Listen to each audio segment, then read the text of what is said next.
Help, I'm back. I know it's been a while. Feels kind of weird.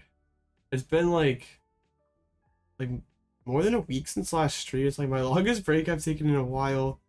I don't know, I feel kind of nervous for some reason. I don't know why, but yeah, I was at NAIC. I got sick leading up to NAIC, so didn't want to stream. Didn't feel like streaming.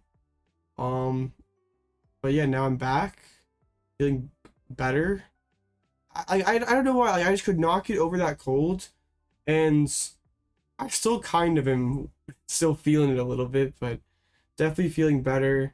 But yeah, I was at NAIC this weekend in New Orleans, and yeah, I did okay. So I wanted to talk about like why I ended up playing, kind of like why I played the deck that I played, then kind of go over my own tournament, like some things I learned from it, and then also kind of talk about the tournament in general, as well as some yeah, just like point out the cool stuff that happened, because there's apparently more than just bird control. So yeah, I guess I can start off with my OBS is being weird. I think maybe, is it working? Imagine, wait, was I just not live this entire time and I'm just trolling? Why do I do this to myself sometimes? Hold up. Was I just not live? No. Okay, cool. Sick. I was live. Dude, I was my own stream for a week. I'm a disaster. But I mean, deck out, no. Just wanted to kind of go over NIC and all the fun happenings of this weekend. Why taking something to stream? I got sick, was testing for NIC. Yeah. Well, anyway, I was really happy that like I was gonna stream without Limitless and kind of just like say words and hope that it was entertaining and stuff. But the Limitless got all the day 2 lists up. I have not looked at any of them. Well, that's a lie. I looked at the top 8, but so now we can like look at the stuff, and I even can like show the list that my opponents played and all that kind of cool stuff. But I suppose we should start from the beginning. And yeah, that's me. I made it. Yeah, I played Control, and this looks a little bit different than the list I last played on stream, and I mean it's not that much different, I guess. There's a couple things that stand out here. Wait, how much of a Limitless page did Survival Brace get? Let's go. It's beautiful. Shout out JW, absolute goat. But yeah, I was pretty much locked into Control from the beginning, and I really felt like this list was super strong for the current meta. Yo, what's up, Derek? But yeah, I just like locked into Control super early. I really felt like I had put together a really good list that my group and we come up with a really good list, and yeah, it was like pretty similar kind of at the core of the Great Testicles. I played a ton of games with that deck, but the main thing that scared me off of it was like people playing a bunch of like jamming towers in Lugia, and it makes that combo kind of harder, and also like the lack of versatility of Great Tusk and other matchups. So I decided to like kind of go with the baby Luxray, because it lets you kill Archeops, which like gives like more versatility in the Lugia matchup. You also get like one-hit Lugia, which can be kind of cool. So, I mean, it still KOs Minchino and Chinchino, but also can just like nuke stuff in other matchups too, just be like a single prize punch earlier in the game than Radiant Charizard can be. So that was kind of nice. But I suppose the thing that like jumps off the page that you see right away is Survival Brace, and like, why the heck am I playing Survival Brace over Heroescape? I thought you said that card was super good, and Heroescape is a really good card. But the main issue I was having into like the Raging Bolt and Lugia matchups was my bird would just get knocked out like turn 3, turn 4, turn 2, like, and I couldn't really do anything about it. I put cape on it, but it just doesn't matter because those decks just don't care. They're still gonna nuke you anyway. And the Survival Brace like ensures that you're getting more quick searches, makes it harder for them to take those knockouts on your bird. That's just sometimes all you need just to kind of maintain advantage in those matchups. I was expecting a field of a lot of Gardevoir, or like I was expecting a lot of Raging Bolt and Lugia day one. So like playing the A-Spec that was best into those two decks seems best. It's like not as good in matches with like Pole or Guardy, even Charizard, but I felt those decks wouldn't be as popular, so I'd rather just like kind of take the raw percentages of just like this card's going to be good into more matchups than Hero would, and it kind of paid off. I ended up opting to play Manaphy in my list just because Lost Box is something I sort of guessed that a lot of like top players were going to be on, and I just want to have like early game protection against Lost Box so they can't shuriken snipe my Pidgey. And also it's really good in the Gardevoir matchup, which is like something else I really wanted to be prepared for because Gardevoir was on it's it's really good. It's definitely the best deck in format, so I wanted to be prepared for that. Like be able to protect against Screamtail is very important in that matchup. But other than that, it's not that much different than what I had been playing on stream. I opted to play the Enhanced Hammer because I wanted like the Lugia matchup is a lot of Iono spam and just KOing the rats, and you want to be able to knock off their gift energies, just like reduce their bounce back potential off those Ionos, just like reduce the amount of cards in their hands, and like yeah, that's pretty good. But you don't have time to play Yakimo because you have to be playing like Penny or Arven or Iono almost every single turn of the game. So the E-Hammer is just much more accessible and like easier to use. And then also it's like good against Dragapults. So it can like knock off the new upper energy and make things kind of annoying for them. But mainly was for Lugia. And like the last kind of weird card in the list was Lost City. And this card is integral in the Gardevoir matchup. Because like Lost City, they're one Drifloon, so you can Ursaluna sweep against them is super important. Also you can get rid of Screamtail, get rid of Monkey. It's just a really good card in that matchup, and also like has the versatility of like getting rid of like just auto winning Snorlax stall because you can get rid of their Chi-Yu and Sandshrew. Extremely good against Raging Bolt because we can Lost Zone their Sandy Shock, so we can just win with Mimikyu. And there's also like good against Lost Box because you can like Lost Zone one of their attackers. Like it's just like I think like the best stadium card like available for the deck, like pretty important in a lot of matchups. But yeah, that's what I ended up playing. I do really want to fit after the tournament, seeing Gardevoir do so well, and that matchup feels pretty 50-50. Kind of whoever draws better wins. I would like to fit like a Water Energy to be able to swing with Wellspring, and potentially a Thornton to be able to cheat out Wellspring like quicker out of nowhere. Well, I'm not sure what I would cut just yet. The list like felt super tight, but also just felt really strong. Like I really like. I really the only match I felt bad about going into the tournament was Raging Bolt playing Cornerstone. Like everything else felt pretty good, and I just didn't respect Raging Bolt playing Cornerstone because like the card is just terrible in their deck. Like the Zars were playing Cologne, Control's not very like both those decks are not very popular to begin with, and then it was also being teched for in Zard.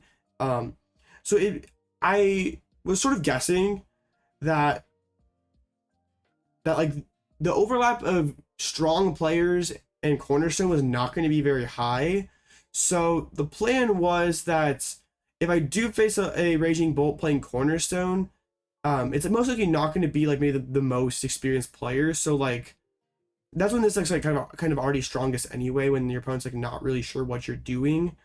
So like the plan was basically just like scam the less experienced Raging Bolt players that played Cornerstone, and you kind of know that the good ones aren't going to be playing it, so you can win with like the Lost City strat. So yeah, I was kind of going in taking the L2 Cornerstone, and I think that was the correct take because this Cornerstone just sucks. So I don't want to respect a terrible card. You try to stop me and say hello after walking by me in a GLC match.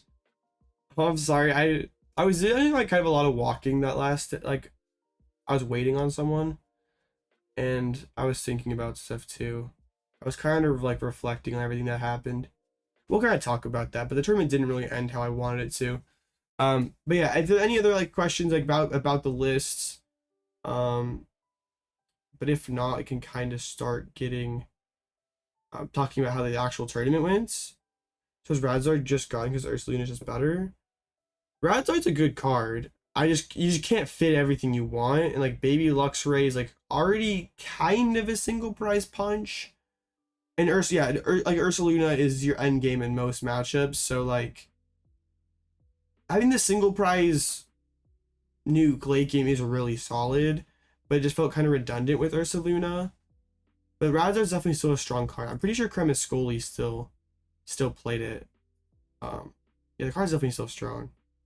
I hit any quad thorns? I sat next to one, but I did not hit any. Oh, I have no problem with people saying hi. If you see me at an event, say hi. I really appreciate like people stopping and saying they enjoy the content. Like that's really cool stuff. Yeah, Cremascoli played. I mean, I guess like it's similar in spirit to what I played, but a little different.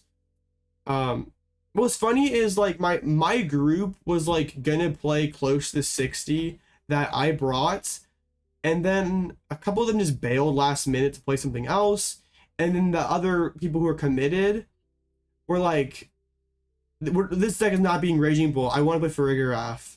So then yeah, they bought Farigirafs, and I'm like, I got up at 3 a.m. to catch my flight. I'm exhausted. And I put so much work into my list that I was not going to bail last minute and like panic switch to Farigiraf. I've already been burned like so many times, like over the years playing Pokemon of last minute swapping. And I wasn't going to do it like while tired. And I felt the Raging Bull match was fine. Like I just tested it earlier in the day and I won. So I was just like, I'm not panic switching and playing something that just like doesn't even seem that great. So I didn't. I could have played the Farigiraf if I wanted to, but I chose not to. Did I fight any Bull? Yeah, I went 4-0 in games versus Bull. But that's all right. I like it was a pretty cute tack it made on stream, and yeah, it was good. But I do like the water energy in Cremascoli's list, the water energy Thornton. I do really want to steal that for my list. I just don't know how to fit it. But yeah, I'm not like I still think it was bad. There's a reason why I didn't play it. The matchup is fine without it. Yeah, but there's like bird control as a whole didn't do amazing during the event, but yeah. Wait, I want to see what this list was. I haven't seen this one. Yo, legacy energy. Oh man, this one's got some heat. Zard control without legacy energy. Sheesh. You think in most instances is way better than Earth 16 at 280 with Zard plus bands. There's a relevant key number. I mean, not really. Like Tina doesn't exist. Arc doesn't exist. I mean, it hits Pidgeot, but you don't really care about nuking a Pidgeot. Yeah. The reason Ursaluna is so good is because it has like such a higher HP threshold. Like 260 is so much harder to hit than 150 or 160, like Raging Charizard has. So like, so many of your end games with this deck is just like trying to remove all the threats your opponent could possibly have of dealing with Ursaluna and just sweeping them with it. Like honestly, this deck's game plan has gotten very simplified anyway. Like you're just like trying to like in a lot of matches you're just trying to create board states where Ursaluna can sweep. Congrats on your day 2. Have your invite. I came up short. I needed top 16 for my invites. So the top 256 did not cut it.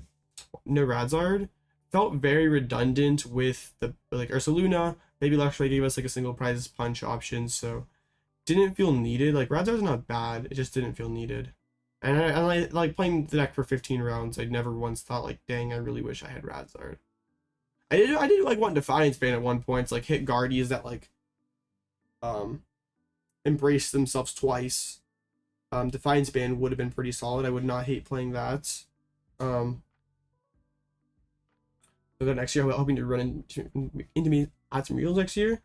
Oh yeah, I'm definitely gonna try to get some more. I'm not really like mad or bitter that I missed my invite. I went like 3 events, and like on it, like I got 500 out of 600 points, and I like. We'll kind of talk about it later, but like I realistically should have been better at both of these if my play was stronger. So I could have got it if I was better basically. So I'm not like mad or anything. How's the matchup against Guardy? It feels pretty 50-50. Kind of whoever like draws better wins. Your strategy against Guardy is just trying to create a board where Ursaluna can sweep like Lost City. The like Luxray bait out Loon, so you can Lost City the Adrift Loon, and then just try to sweep with Ursaluna plus Iono. If they want to play passive, you should try to go like Pidgeot, knock out Curlios and stuff, because they also can lose to Ursaluna plus Iono if they don't have any onboard draw. Rescue Mode was always kind of a luxury card, and it just couldn't make the cut in this list. It was cool with a Cleffa though, but yeah. I guess any other final questions like about the lists and stuff, and then we can like I guess I'll move on to the tournament and stuff. But yeah, it's like very. I guess it's like basically an optimized version of what I was last playing on stream. Tusk is still cool though. I'm not sure Brace is correct going forward either, just because Gardevoir is so good, and I don't expect Raging Bull and Lugia to be quite as popular. I think they still will be like they still will be pretty represented decks. But often use the Mask second attack, so it's very hard to set up. I mean, in this list you can't because there's no water energy. I feel like you kind of need to combine it with Thornton just so you can like throw it out of nowhere. But it's just like another threat in the Guardian matchup. Like you could like KO Fluttermane, KO Curlia, and be kind of hard to KO back. Like just kind of let you gain advantage in the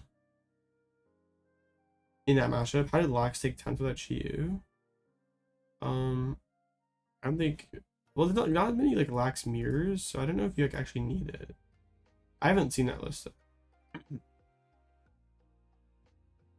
Interesting. That's free for control. Dang, why didn't I hit this guy? Do I prefer control decks or just control decks also for the tournament? Both. I like playing control the most, and I genuinely felt like this deck had the best matchups for it. That's why I was kind of disappointed why I couldn't go deeper. No, reversal only works on non-rule box evolutions, so it really only works on Baby Luxray. It'd be insane if it worked on everything. Yeah, it's just a Mawile that has a lot more HP, so you can trap things you never could have trapped before.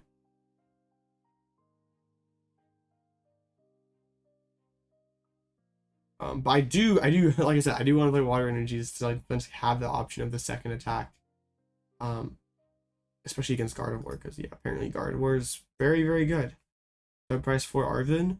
I never priced for Arven. I did have multiple experience of tragic prize cards, but yeah, I guess that kind of segues into the actual tournament. Let me see if this like actually looks good on screen or not. Not really. But yeah. Let's see. I mean, that doesn't really look too much better, but yeah, I played 15 rounds. That was kind of cool. But you can still Luminous Energy. No, because you have two special energies attached. And double Rotom does feel pretty necessary because you're gonna be going first a lot, since this is like kind of a go second format. So like almost everyone's gonna be choosing second.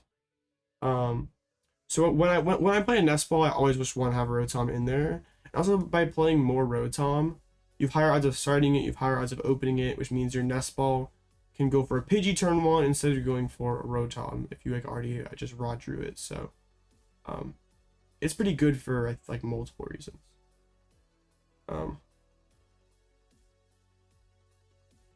But yeah, I I was feeling really good going into the tournament, like despite like the other people around me like kind of like stressing out about matchups and stuff. Like I put a lot of work into the list, so I felt pretty good going in. Yeah, right when I faced like I faced Lost Bolt, which I was kind of scared of because I tested 0 games into. It kind of like it was getting some like hype because of like the Torrid Masterclass, so I kind of like theoried out like how the matchup would go, but I wasn't quite so sure. You get Iono Survivalcast in Gardevoir and Lugia heavy tournament, but is it easier to get better in any other circumstance? I like Survivalcast more. Oh yeah, I've been doing good. I slept like a lot yesterday because I was tired from the weekend, but yeah. I think Chaos was the correct play for this weekend, but if Guardy's gonna be super popular and Bolt and Lugia go down, it might not be correct. But yeah. I faced Lost Bolt the first round, and I was like kind of not sure like what exactly to do. I sort of like theoried out the matchup like a lot of Luxray and Chi-Yu. But game 1 I got ruled because I bricked, so that was a great way to start the day. But game 2 my opponent bricked really bad too, and luckily like had a pretty quick scoops to like give me a chance to win game 3. And yeah, game 3 was like actually both of our decks worked. But like kind of like the trick is you just like wanna just like kind of get in a position where you can like loop Chi-Yu and win, because they don't usually play back.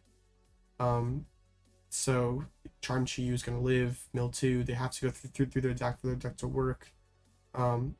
So you just like wanna just try to penny spam Chi-Yu and stuff. That's exactly what I did game 3. I mean, the game finished like right as time was called. So yeah, that was neat. So starting off 1-0 against Lost Bolt. No, cast just gets discarded after it gets used. You can still throw it back with Roseanne, which I did do once. I didn't, yeah, it wasn't something that came out very often, but so yeah, start off the day 1-0 against Lost Bolt, which was like kind of not what I expected, but matchup felt fine and my deck kind of worked. So in the round 2 I faced Raging Bolt, and that was kind of scary because like just in the back of my head it's just like, this deck can't beat Bolt, we gotta play Giraffe. So I was like, okay, we'll see how this goes. And if I remember correctly, like my opponent like set up kind of awkwardly, like had like Burst Roar away some good cards, and I like Eri and like hit, and they were down like both their cards super early, which just makes the game super awkward for them. But they were playing Cornerstone, so yeah. They didn't make like a very big point to like set it up, which was kind of interesting. Like they were like really like hyper obsessed and just like taking knockouts on like whatever was active. So I kept shutting up Mimikyu, and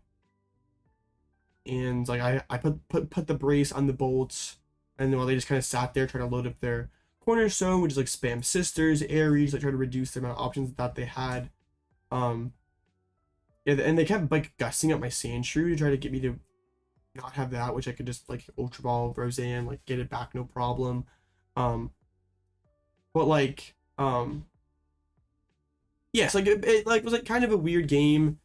I'd gotten rid of like a lot of switches, which just made it awkward for them to keep like getting between their Raging Bolts, or get from Raging Bolt into Cornerstone to like hit my Mimikyu.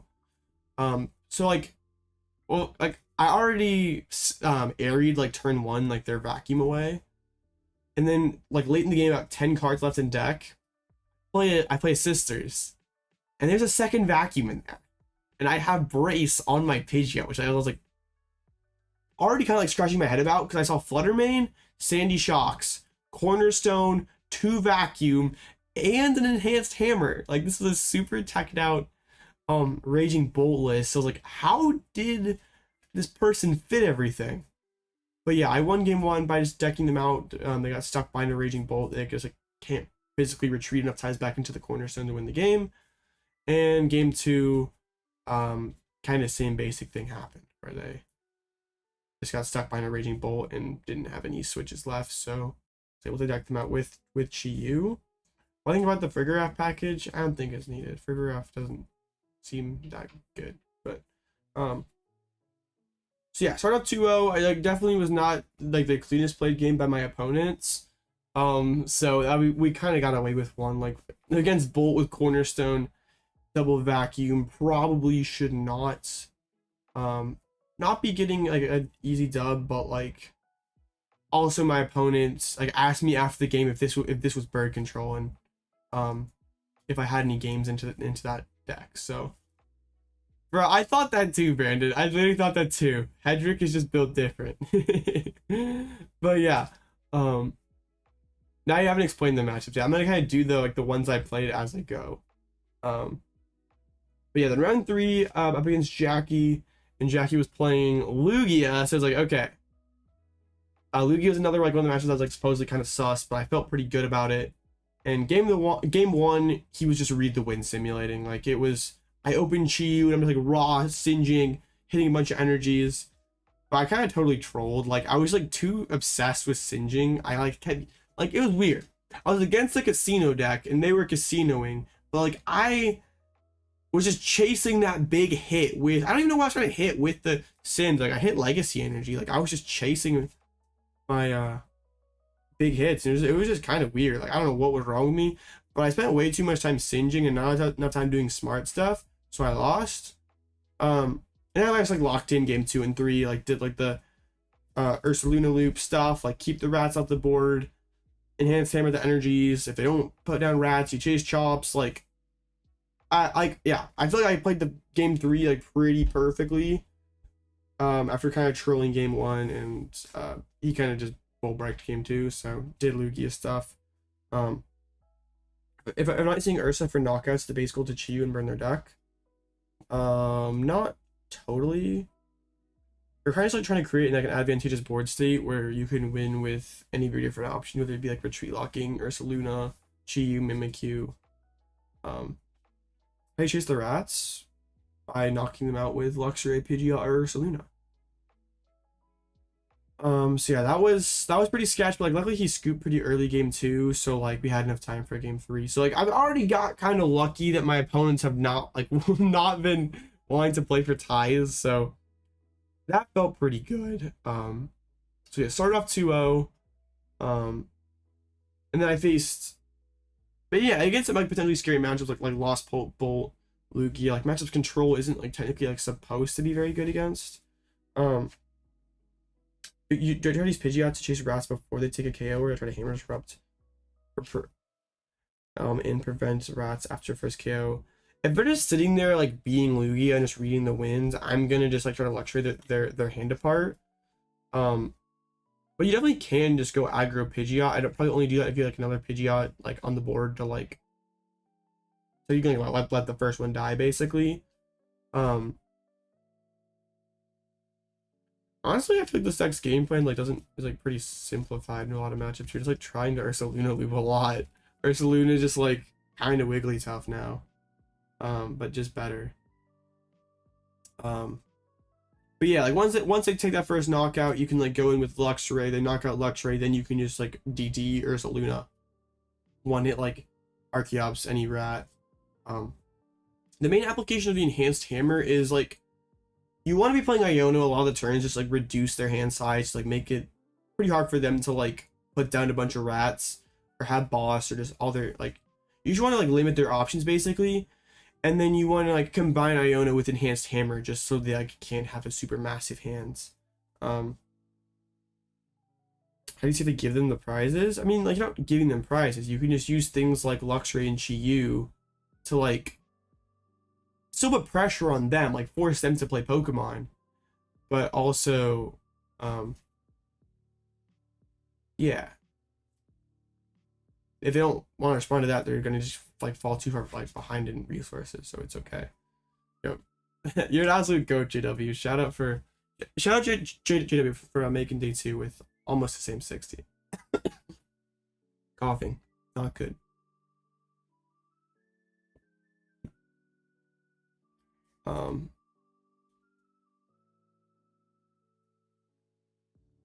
Yeah, I don't know how to lose on purpose. It's not losing on purpose though.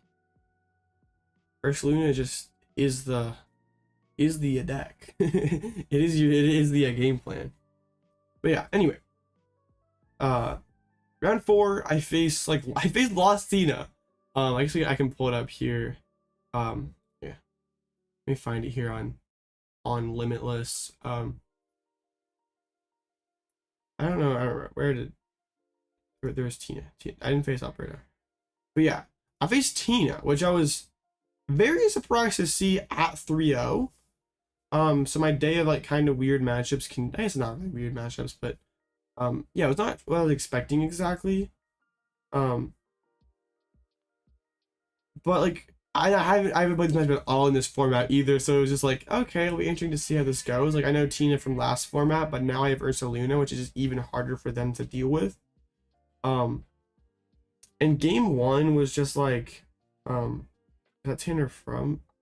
I don't know for sure.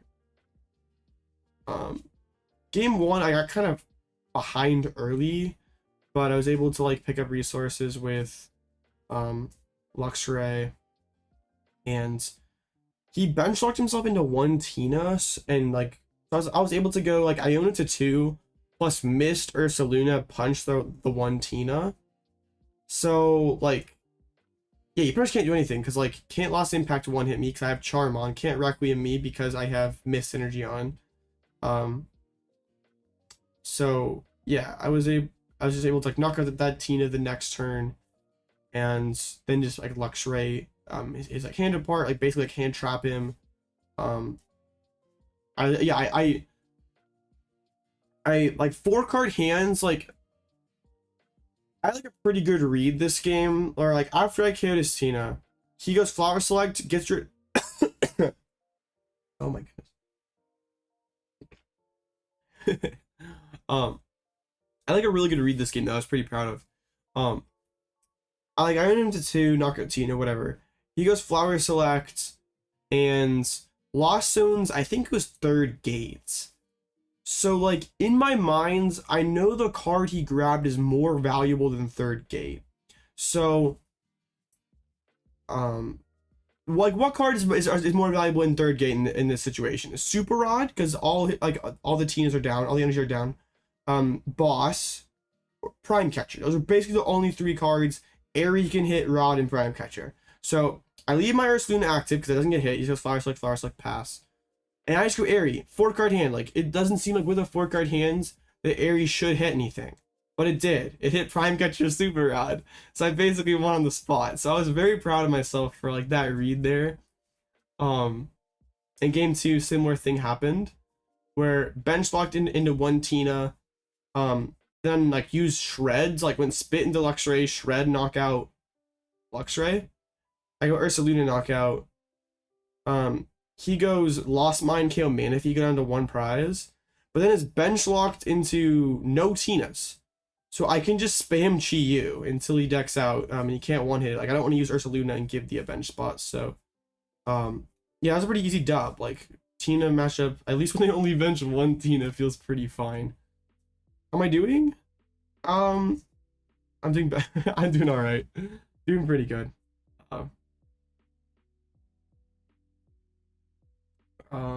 Yeah, so it was a lot easier than I thought it would be, but I don't know if I don't think my opponent probably played the best. That's kind of like the advantage Control has, is like your opponents are not gonna play the best in the matchup. Brace is good against Lugia and Raging Bolt, and I expected to face lots of Lugias and Raging Bolts, so you can put it on the bird and have more quick searches. So yeah, I beat Tina. So I was pretty happy about that one because I felt like I played really well both games. I felt super locked in this tournament. Like I felt like these first couple rounds, aside from that one total troll against Lugia, I felt really locked in. And then round 5, so yeah, 4-0 start, incredible. Like I'm feeling really good. And then round 5, I got paired into Pedro Torres, and I was kind of it was kind of crazy because like I show like my friends that like I'm up against Pedro, and they instantly just say, oh, you're James, you're gonna be on stream, which like would have been a pretty epic stream game. I'd never been on stream before, so kind of crazy because like yeah, Pedro's winning events when I was in juniors, and then here I am sitting across the table from him. if I had to have a Pokemon from my control deck in real life, which one would it be and why? Pidgeot, because he's the GOAT, very reliable. Always gets me what I need. Don't need any other friends other than Pidgeot. Always there for me. So yeah, I'm up against Pidgeot. I like know before I even sit across. I'm like, as soon as I see the name pop up on Arcanine, I know Pidgeot's on Lost Box. Which matchup I feel pretty good about.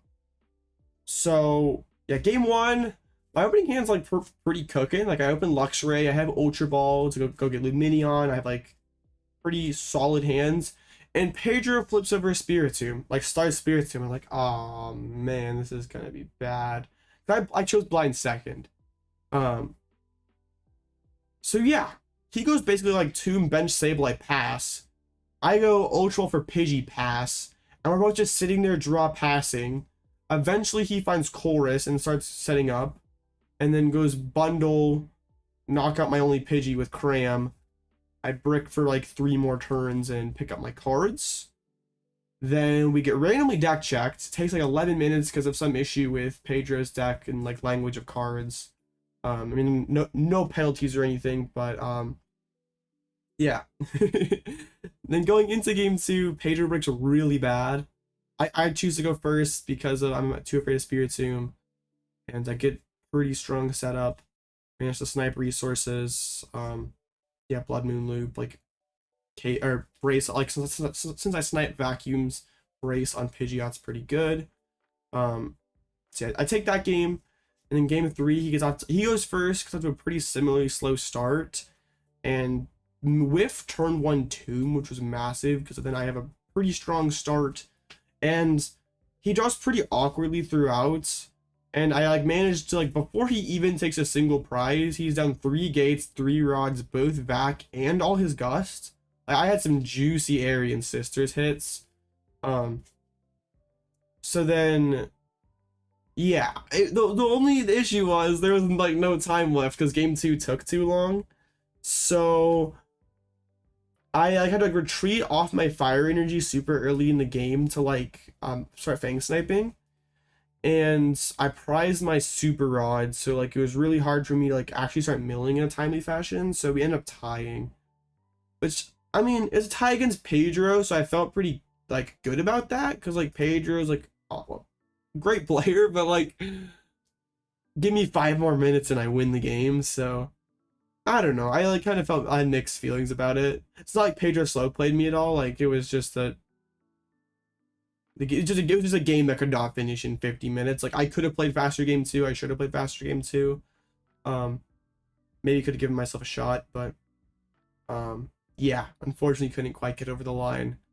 But it did give me kind of like a confidence boost to like even if he bricked 2 games, kind of it gave me kind of a confidence boost to like know I could at least contend with a player like Pedro, because like sometimes I do sort of struggle with like self-confidence and like yeah, knowing that I can do it. So that did kind of give me a boost going into like the future rounds. But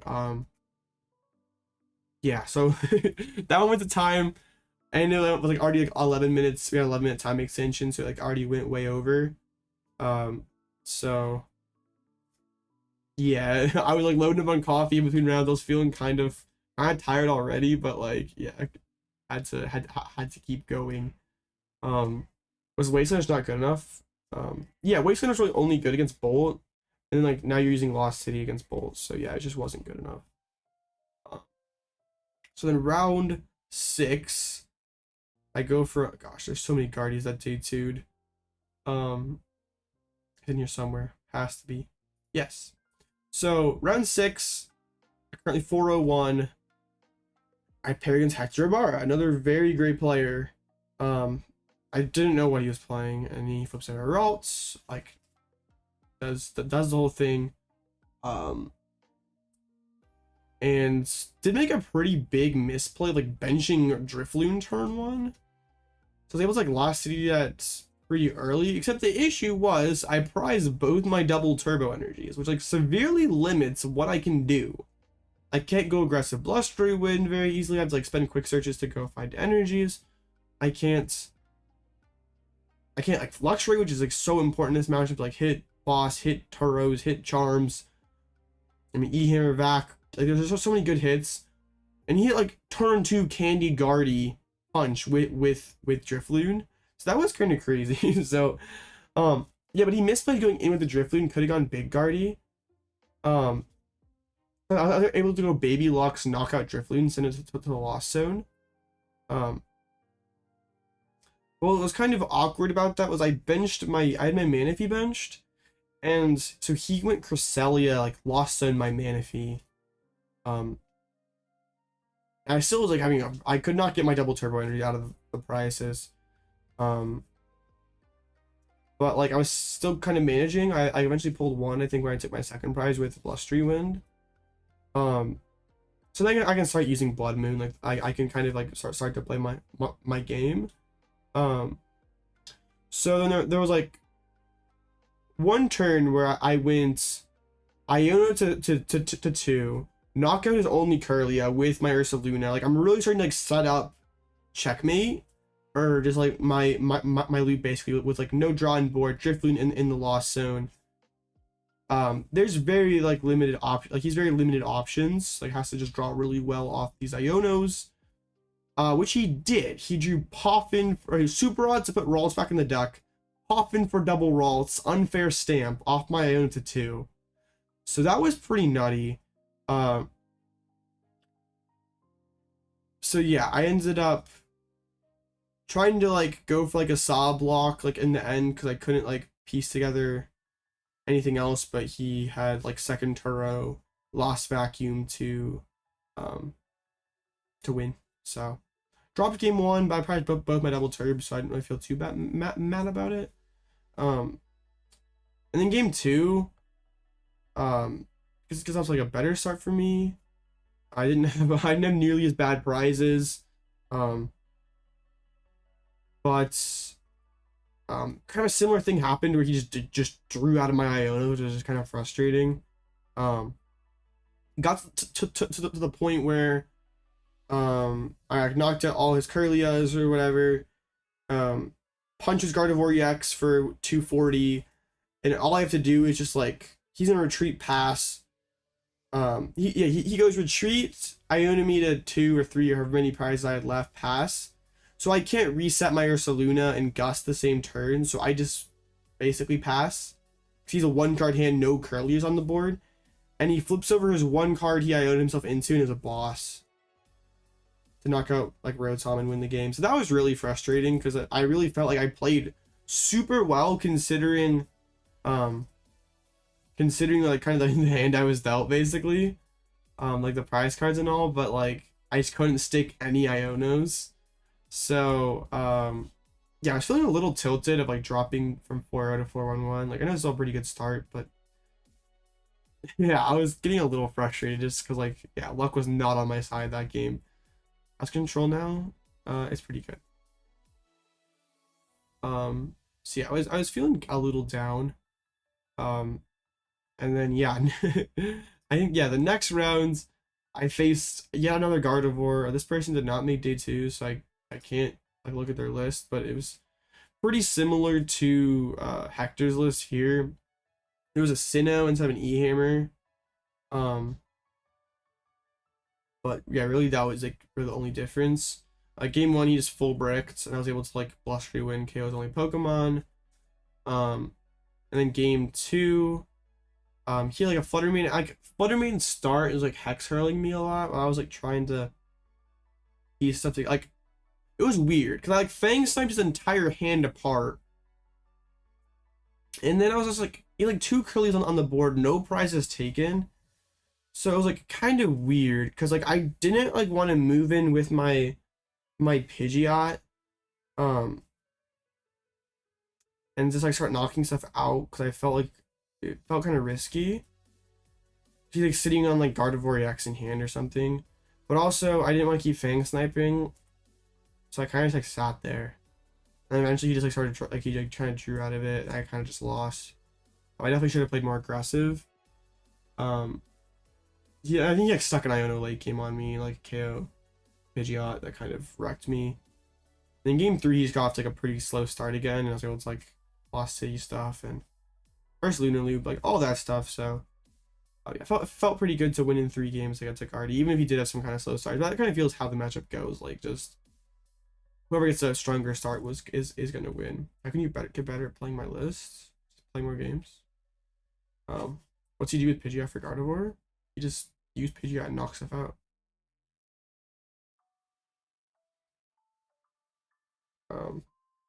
But yeah, how do you even get to game 3 versus Guardy? Because game 1 he full bricked, so I won in like 3 turns. Game 2, I mean we both played really fast. Game 2 was relatively quick because I kind of trolled.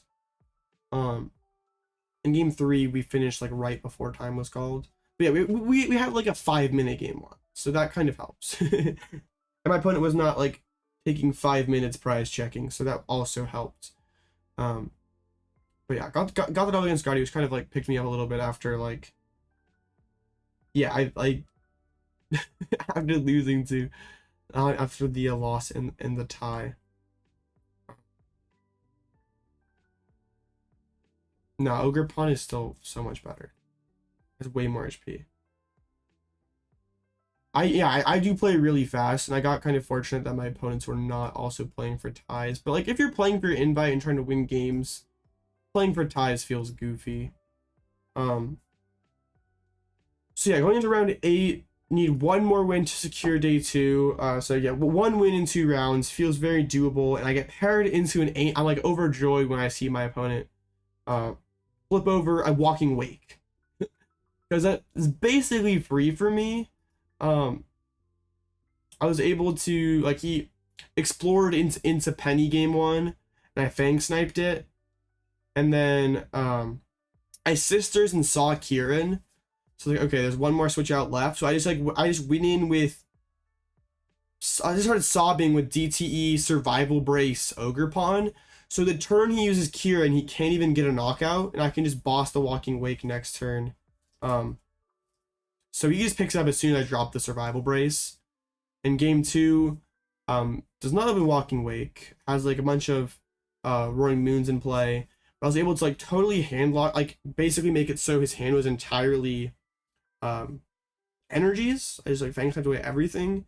And then I just used Luxray, Baby Lux, and Pidgeot to knock out everything that he had on the board. So very easy 2-0 against Roaring Moon to secure my spot in 32. So yeah, I felt really good to be like at 6-1-1, like playing for more points the next rounds.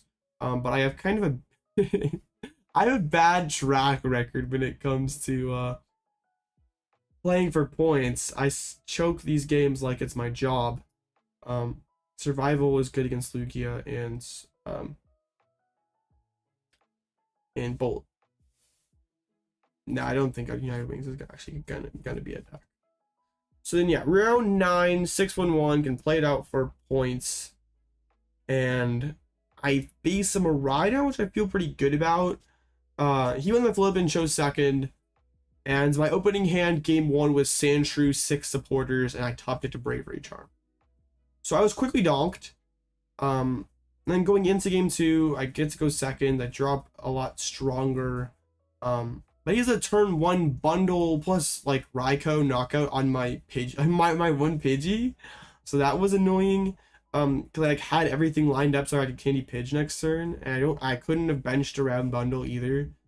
But he made like a pretty big misplay of like tandem uniting down his Zapdos before he needed it.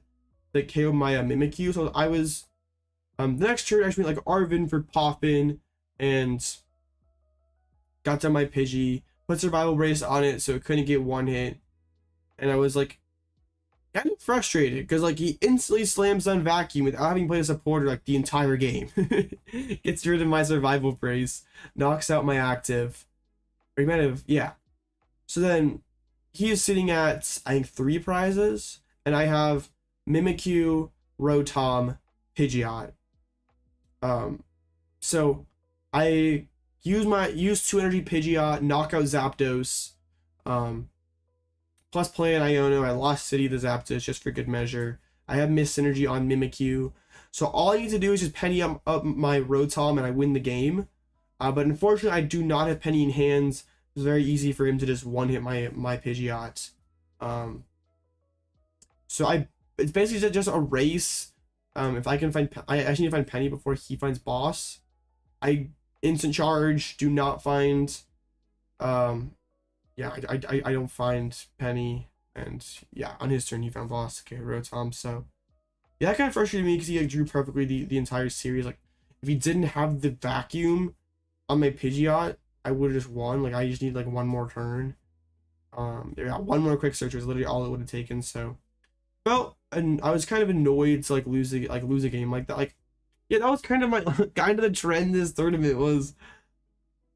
My 2 losses felt very out of my control. Like my opponent getting pretty fortunate off Iono.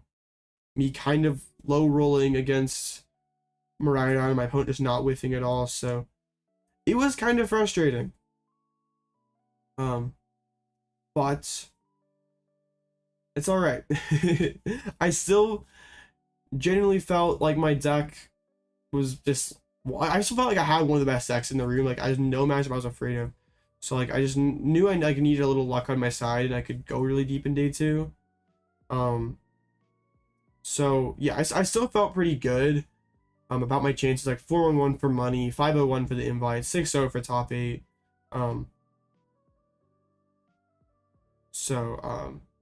Yeah, I still felt pretty good about it. When's next time I can be IRL/win? No, I didn't qualify for Worlds, so whenever they announce regionals, we'll figure it out. Take my invite? No. So then, yeah, going into day 2, first match, I faced Tristan, and Tristan was on CPAL, which was yes, the season is over.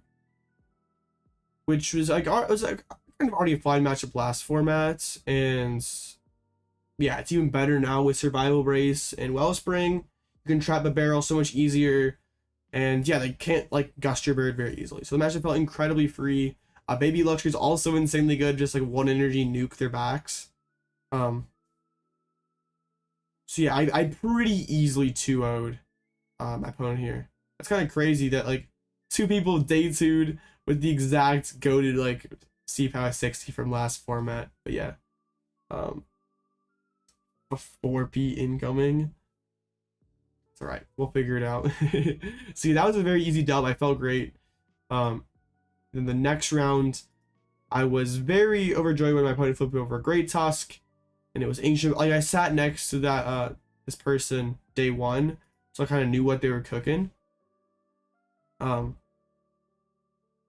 So yeah, they open Great Tusk game 1, which is basically a death sentence because it's just like so hard to move it. Can't damage. I cannot damage Ogerpon. They're milling 1 card. And to keep getting to mill 4 cards, they have to play an ancient supporter. So they're like milling themselves just as fast. So yeah, I just like Luxray their entire hand apart, trapped Flutter Mane. They quickly scooped. Game 2, they opened Great Tusk again. But I prized double Pal Pad. So I had, and they like, yeah, so I had to like quick search for my 1 Pal Pad, like protect it from the Great Tusk. Because if that got milled, I would have been in trouble. But I was able to like protect my Cyllene and my Pal Pad.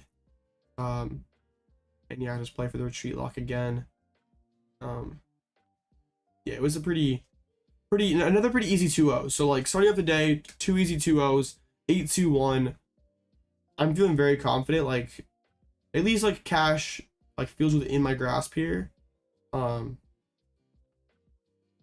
yeah, I like faced like 2 very easy matchups to start the day, so we were kind of cooking a little bit. But yeah, did you miss the Guardy/Lugia sections? I'm just about to face a Gardevoir. So yeah, going into round 12, third round of day 2. Yeah, I face a Gardevoir, and I'm like, Guardian is not bad, but it's just like an annoying one because it makes me turn on my brain more than other matchups. But anyway, I get to go second. My first search, I Arven, and yet again, second time this weekend against Gardevoir, I prized both my double turbo energies. So that was like real. I checked through that like 3 times just to make sure, and it happened again. So I'm just like, I'm not gonna say anything to like my opponent, like, ah, man, I prized both double turbo energies. Like, I'm not gonna give him that info, but also I'm just like, why? Those adult monkeys even I don't know about that. Hold up.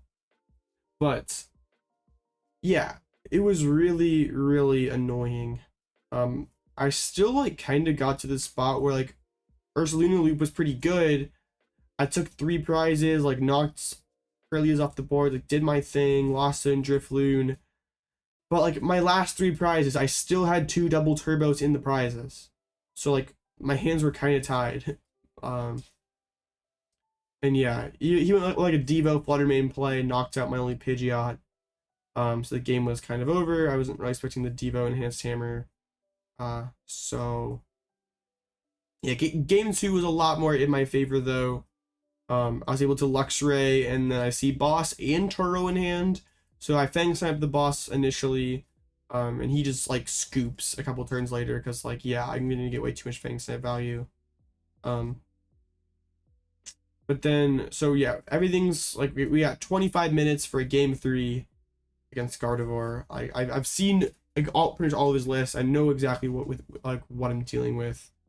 And I get up to like I got Pidgeot going pretty quick. Like I'm able to like knock out Kirlia, like play pretty aggressive, like yeah, do what I'm supposed to do basically. And yeah, it like came to like a point in the game where I like counter catcher knockout his only Kirlia, and he goes like evolve his only Ralts in play.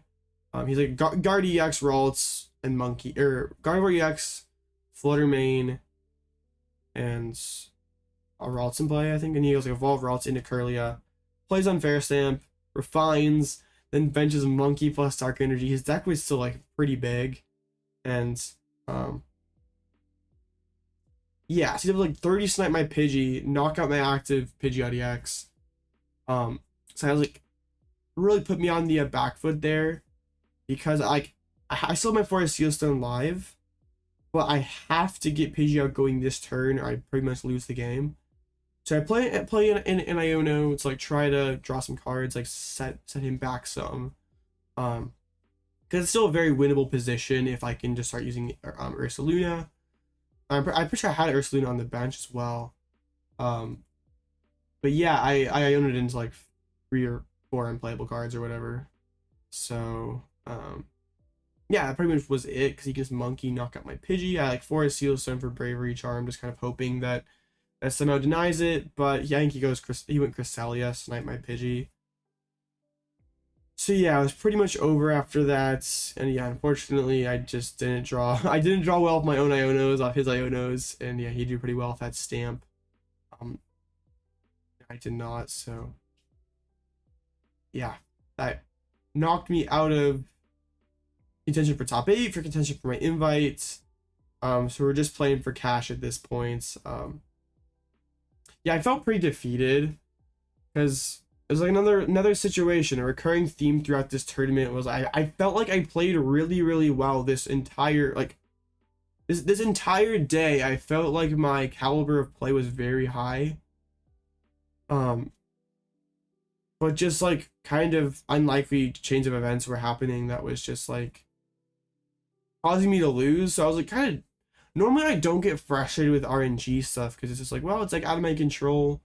I did the best that I could. Like that's what matters. But like, whatever reason was really bothering me that day. Maybe it was because like it's like biggest, most important tournament of the year. But I don't know. I felt real. I kind of like sat at the table for a couple minutes afterwards. Like I was just kind of like that. Like, well, it was like season's over. Like, I mean, still have stuff to play for, but I really felt like starting 4-0, it really felt like, okay, this is the run. Like my deck is cracked. Like this is gonna be like kind of like this. It really felt like it could have been my tournament at one point during like the day. But yeah, like the third time that like things really just did not go my way, and it was like kind of frustrating. But yeah, next round, yeah, it's fine. But yeah, on to the next round. My opponent was playing Raging Bolts. Oops. Which one was it? I forget who it was. Avery. A lot of Raging Bolts made too. Yeah, it was the catcher list, which is pretty good for me because they just have less reliable gusts, more exploitable gusts that I can just get rid of with Sisters or Eri. So game one, I did the play.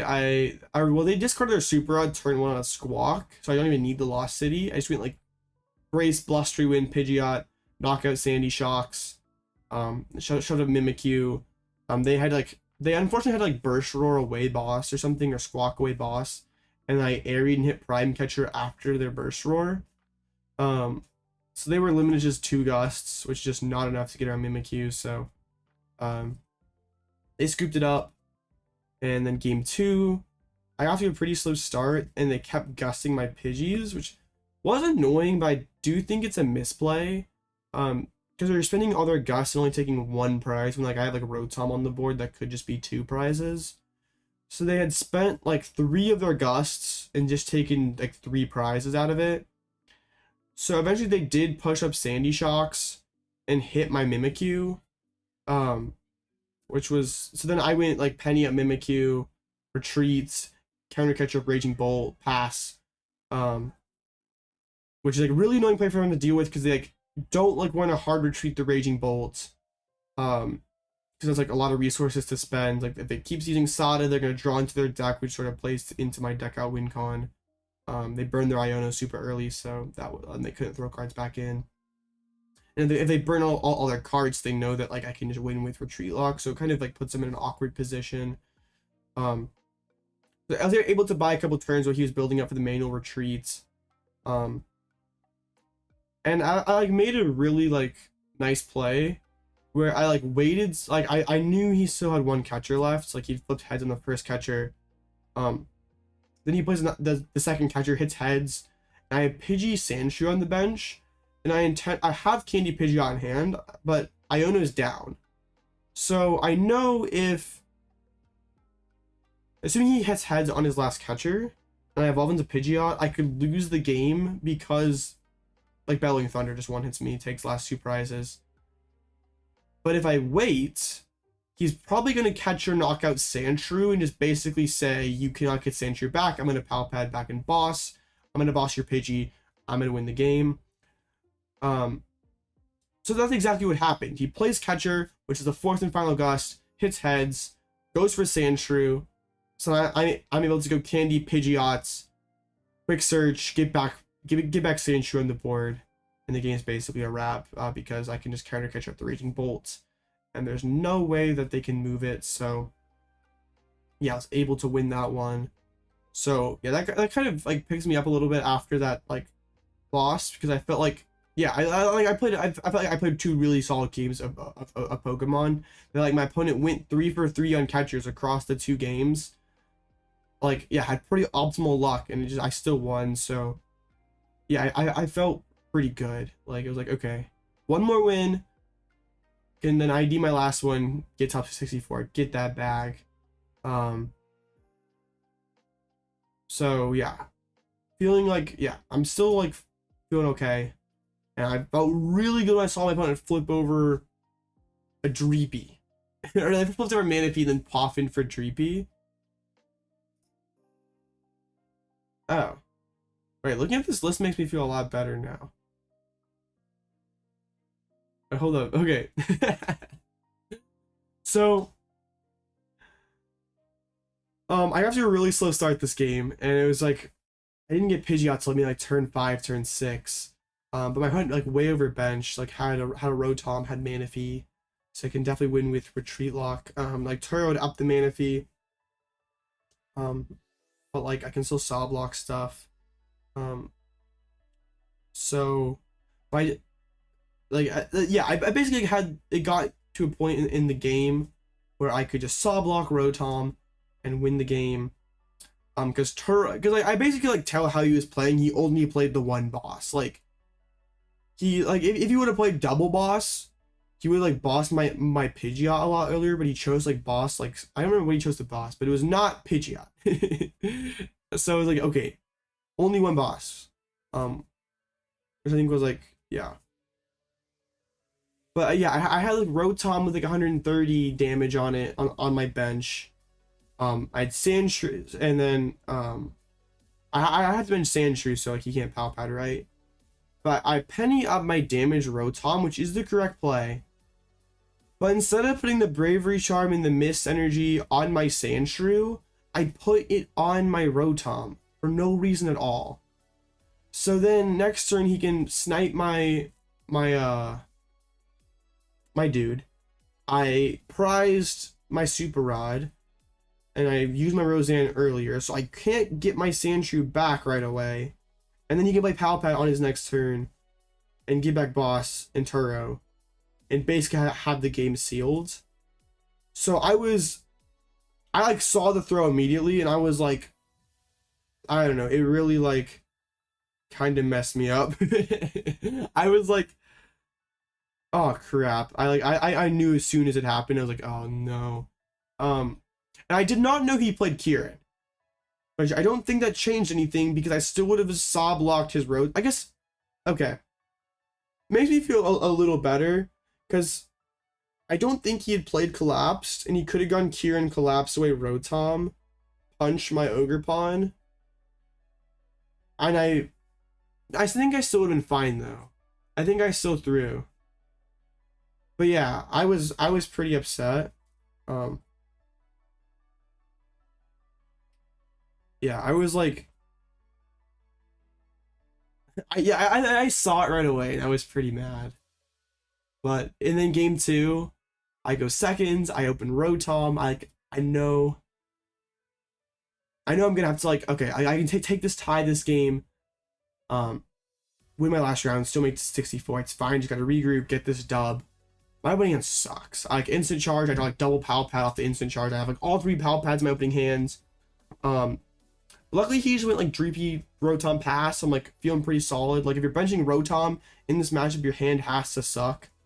And then yeah, he goes Candy Draga, Neo Upper, knock out my Rotom with nothing, like no supporter being played at all. So yeah, that hurt. I go like I just draw pass, and yeah, that was that. And yeah, it hurt. Cause like, at least with the other rounds in the tournament, I felt like I did the best that I could, and I felt like my quality of play, the rest of the tournament was super high, and I felt like my losses, if like we played the exact games again, just the cards fall a different way, they would have been dubs. But yeah, that one stung because like that was like, I knew I should have won that game, and that was my one shot for 64. Yeah, it just like I mean, it still kind of hurts thinking back about it. I don't know. I try not to get like super emotional playing Pokemon cards, because it's, I mean, it is just a game at the end of the day. But it was kind of hard not to in that one. I don't know, like,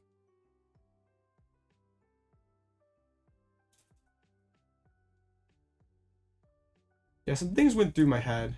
Not good things.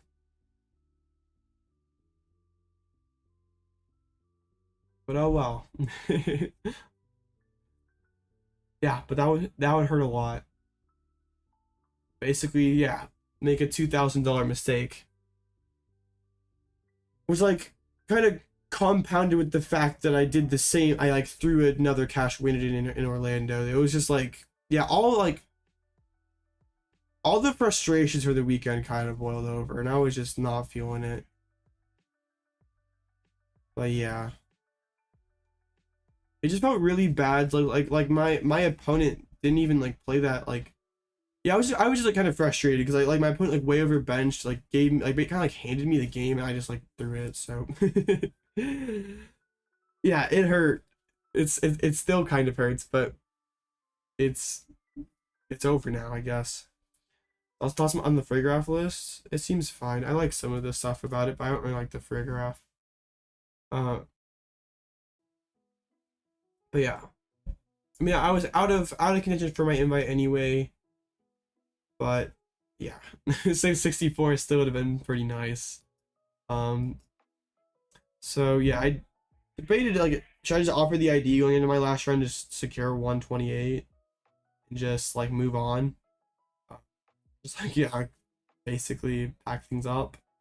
But I decided not to go like not ID my last round because I mean the points don't matter for me at this point. And I mean there's no difference in pricing between 256 and 128, so just like whatever, I'm gonna play out my last round, just get the best finish I can.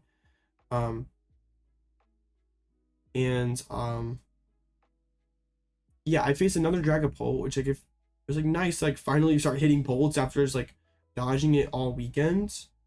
Let's see. Yeah. And the list was like kind of can't go back, what's done is done.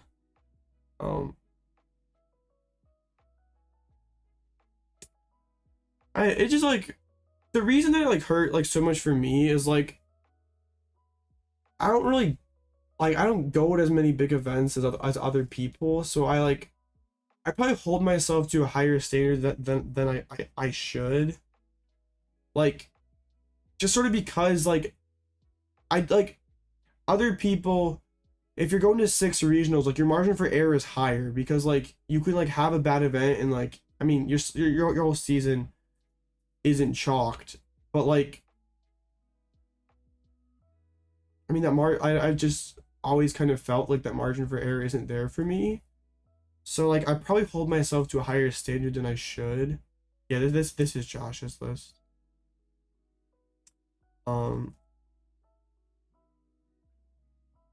like yeah, normally I'm not, I mean yeah, normally I'm not one to get like super upset over my misplay, but that one just like that one was just like I don't know, of like all my years of playing Pokemon, that loss like hurt so bad. I don't like I've lost a lot of big games of Pokemon over the years, but that one just hurt a lot. Like I don't know why, it just did. It's funny, I played bigger games of Pokemon than that, and that one is, but yeah. So yeah, last round going against a Dragapult, I like okay, I can get top 120. This match is fine. In game 1, I go second, and I can pop in for double Pidgey, have Candy Pidgeot in hands, and then bro has raw boss knockout on both my Pidgeys turn 2. And yeah, the game was over after that. Game 2, I cooked him, got the retreat lock. I was very surprised. I like kind of learned halfway through, or through game 1, he played jamming and back and mask. So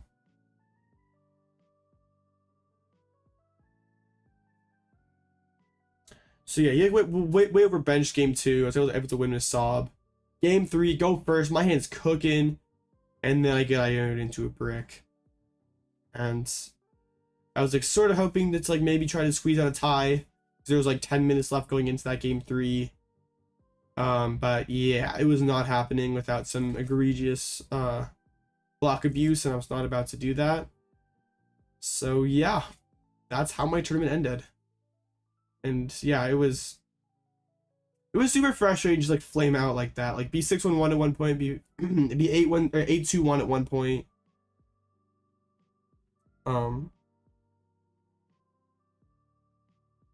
yeah, I just like the main thing that like frustrated me a lot was just like, yeah, how a lot of my losses just felt like out of my control. And also just like I know the deck is so much better than this 146. Like some tournaments I've just made bad reads and I've just like played a bad deck or not a great meta call and like I faced bad matchups and lost and like, but that like, I mean I didn't make the best call, but like yeah, I just like I felt like this deck was just so good, like there's nothing that this deck lost to, and it's just like, and I think that like kind of made me feel worse in a way, yeah, because I just like I was like, yeah, I was like telling myself like if only I was better at this game, then I would have done better. Like I don't know, a lot of things went through my head, and it just I felt really bad because like I spent so much time prepping for this tournament, and like my play still like came up short. But I mean, I did too this time. Last year I didn't. I still like I still have I still have like a long way to go as a player. Like I've not reached my maximum potential yet, so it's all right. And some of it is like you said, like I don't know. I've been like told a couple times. I get told a decent amount. Like, oh, are you like hey Blitzer, do you only play online? And like I get it. Like I don't like I play a lot more online tournaments than I do in-person tournaments. But in a way, I shouldn't let it bother me, but in a way it does. Like, I don't know. I just like, sometimes I wish I just did better with the chances that I got. That's why I'm like not too mad that I whiffed my invite, because I finished with 500 points, going to 3 majors. And I know if I would have not like misplayed my win in for 32 in Orlando, I get 30 more points there. If I don't throw NIC, I get 60 more points. And there's a League Cup final I played where I played very badly and lost very quickly. And that'd be a plus 10 points. So that would be exactly 600. So I don't like making excuses for myself and being like, you James, you went to 3 events. It wasn't meant to happen. Like, I mean, realistically, I should have got it. I just should have been better. And like that's not like me just like being hard on myself. It just like I don't know, I think it's just like me just trying to like push myself like to just be better. Cause I know I can be. But yeah. I'm not trying to be negative either. Just kind of how things went, I guess. I just it just motivates me for next season, because like yeah, I watched that finals that Hedrick plays, and like I just like see that, and I really realize like the gap between me and Andrew Hedrick, and it is massive. And like I am at 140, like it's only 145 slots places that separate us, and I am not even close to the caliber player that he is. Like I have such a long way to go. And like this is really my first competitive season as a master. Like I played last year, but I only went to NAIC. Like I didn't go to very many events. But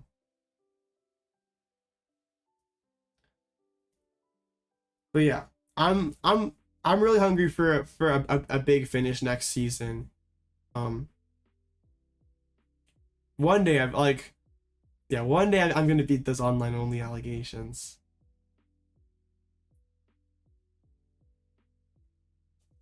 But yeah, it was really cool though. I got to see 2 of my friends get their Worlds invite. Got to see one of my friends who played almost the same 60 get his first day too. I got to meet like a lot of people that I only know online, and I got to meet them in person, and that was really cool. Like as easy as it is to just be like, okay, weekends chalks, I miss money, I miss my invite. Like, I mean, the real, like, whatever the saying is, like, the real journey is like the friends you made along the way, and you got to meet so many awesome friends and people, and I gotta see the GOAT One Salty Steak get his invite playing Drago, getting top 16. Like, we both needed 16 going in, and he got it, so that was really awesome.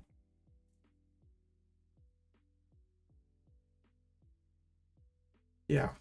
I'm like trying not to get like too emotional about it, because like Pokemon does mean so much to me. Like sometimes you just like have to like take a step back and realize, like, you know what, it's not that big of a deal. Like, yeah, as fun as this game is, as rewarding as this game is, there are a lot more important things than Pokemon. Yeah, this is the GOAT One Salty Steak.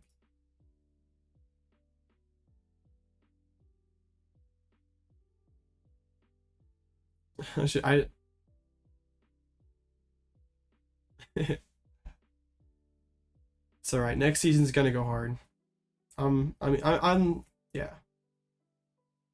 I feel like I'm a better player than my than my Limitless page suggests. So just gotta lock in and get there next year. I'm definitely gonna try to get some more events. Like, yeah, I'm gonna.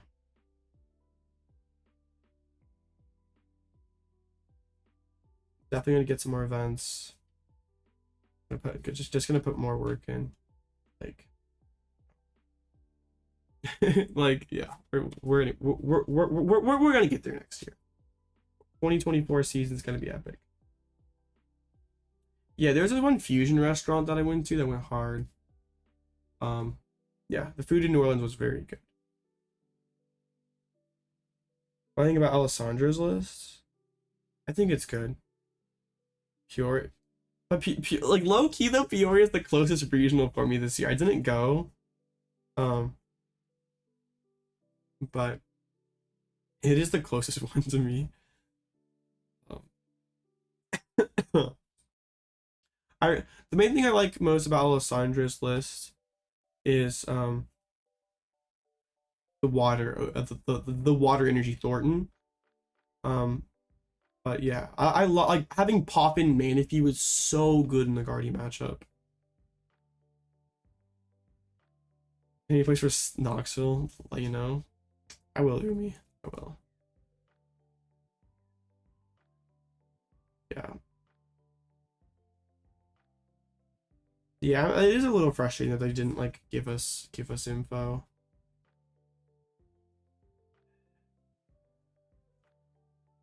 Whitewater Thornton, it's good. It's really good into Gardevoir.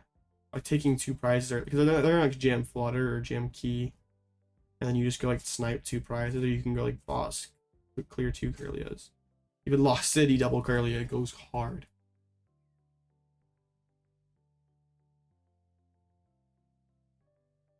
Yeah, I literally watched the VGC final. I would not have, had I known that they were just gonna, that they weren't going to. Lumineon's very crucial.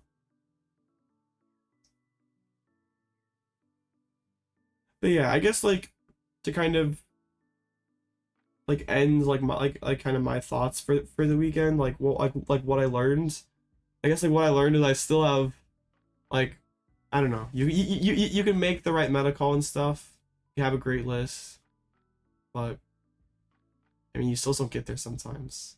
And also sometimes you kind of have to like take a step back and not be so, I don't know. I don't really know where I'm going with this, but what was like really cool though was like I was just like feeling super down on myself like after the Dragapult throw. Like I'm walking over to, I'm like was like walking just to kind of like clear my thoughts, because like I was I was heated, and like I just walked by a table and a guy just tells me how much he loves my channel, and it's just like, I don't know, people like, I really appreciate it. That like It's so crazy. Like last NEIC, I had like 700 subs. Like no one like really no one watched the videos. And then here we are now. And it's really, really cool. Like I it is really, really cool. Toronto possible hit up? Been to Toronto before for a regional. You could. Oh, the matchup was that matchup with the with Giraffe is so free.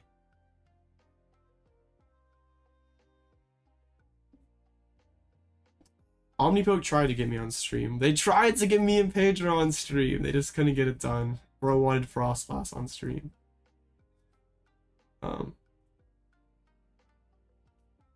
Control the player, nah. If you are a control enjoyer, I recommend this list.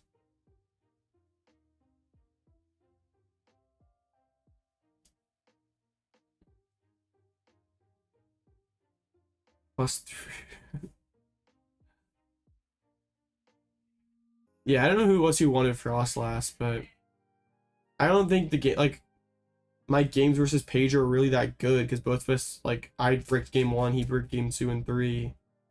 But it would have been cool to be on stream. To know I'm that close.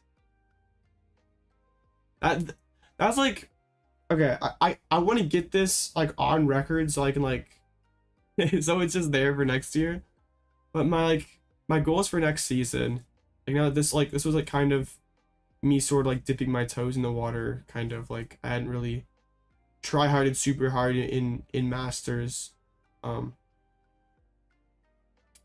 I really wanna I want to get my invite next year. Like got pretty close this year without having like played at too many majors. I really want to get that done. I really want to play on stream. Like that just is kind of like a bucket list thing. Like I haven't really played on stream. Like my my one Mickey stream appearance on juniors doesn't really count. And I want to get top 8 at a major. That's like kind of more of a, I was like definitely like less likely, but I know I'm capable of it if I just like put the work in and lock in during my games. Like I know it's possible.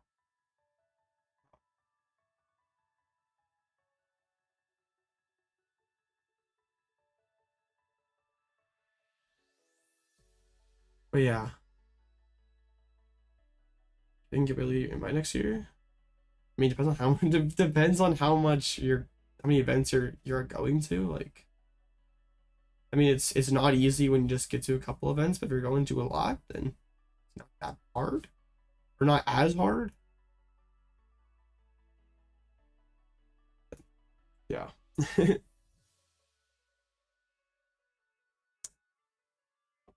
Yeah. It was a really fun weekend. Like New Orleans was a really I liked New Orleans a lot more than Columbus. It was a cool city, and I'm not even like one to hit up Bourbon Street either. So yeah, it was hot, but that was fine. Yeah. It was a nice city.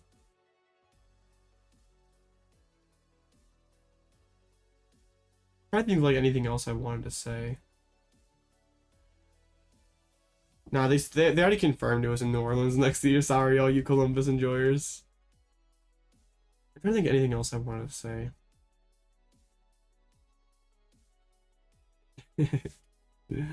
I mean, we can look at the stuff that did well.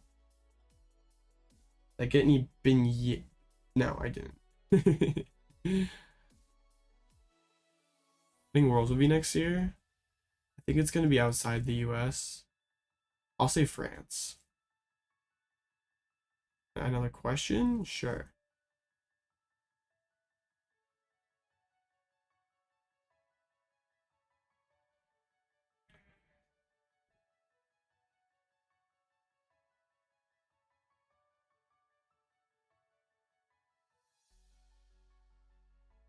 Yeah, I had something else I thought I wanted to say, but I lost my train of thought.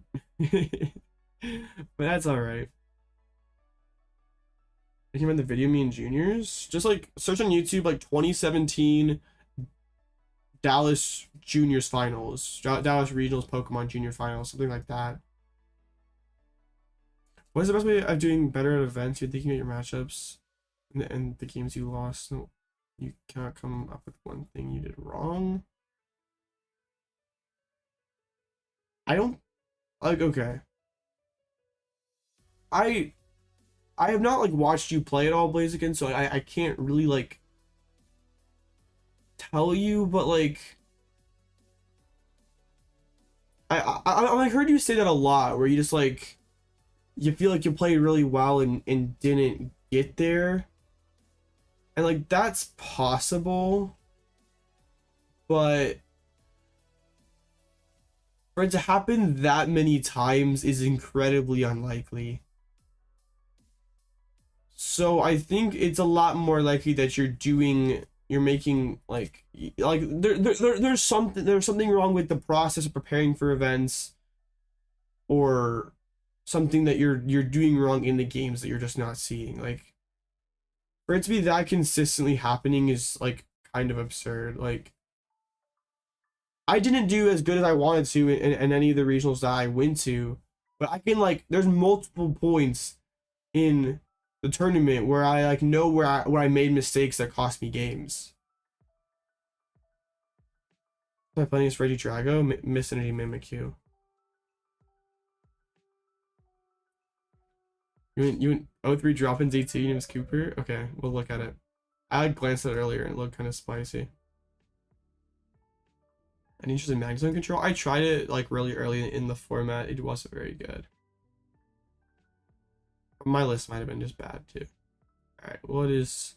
Yo, yeah, it's the Zard control list. The Legacy Energy is crazy. Not really too experienced with Zard control this format, but like... There's a lot of sauce here.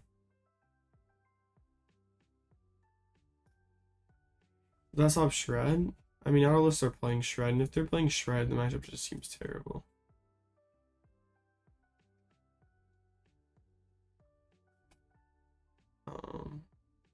I mean, it seems fine for Zard control. Maybe like it seems like there's a lot of moving parts here, and like even more so for like a regular control list. So, and yeah, no Mimikyu is kind of crazy. Yeah, I think you did kind of get a little greedy with the counts for sure.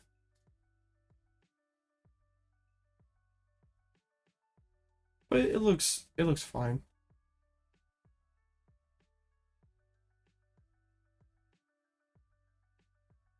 Yeah, I don't really see anything like I haven't played much side control, so I can't really like. But it was like it was good last format. I don't know why it would be much worse this format. It's like got more moving parts than. I feel like there's like bird control, like the regular bird control, just feels so much more simplified. Like you have more room for text and stuff. I think it's the right call to play as fast as possibly.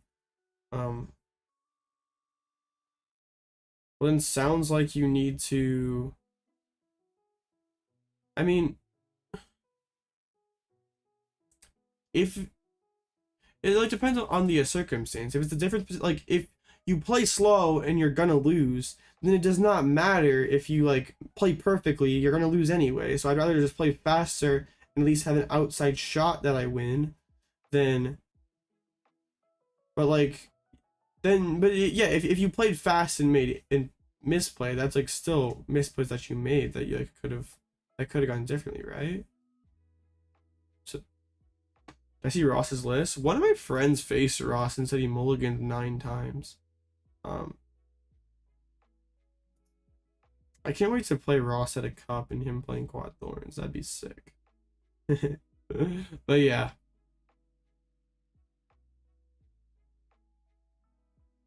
Defiance of no remorse for your opponent. I'm missing context here.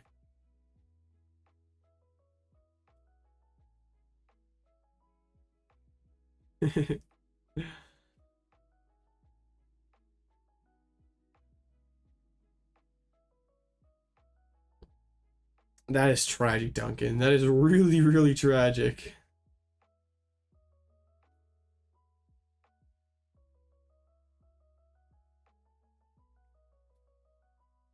But yeah, I like in that situation, basically, I'd rather just like play fast and at least give myself an outside shot to win than play slow. Like if you play slow, you know you're gonna win. You play average pace, you know you're gonna lose. So you might as well just like at least give yourself a shot.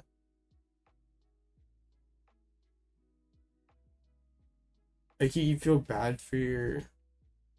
It like also depends on the situation too, because like I had like it was always like my round 2 opponent wasn't having a great day, like wasn't head was not in the game, like multiple like just things that just like little minor gameplay errors I could have called a judge on, and would have like the game would have gone a lot differently. But I guess it depends on depends on how badly you need to win those games, I guess. I mean, it wasn't I have the enchant mats though.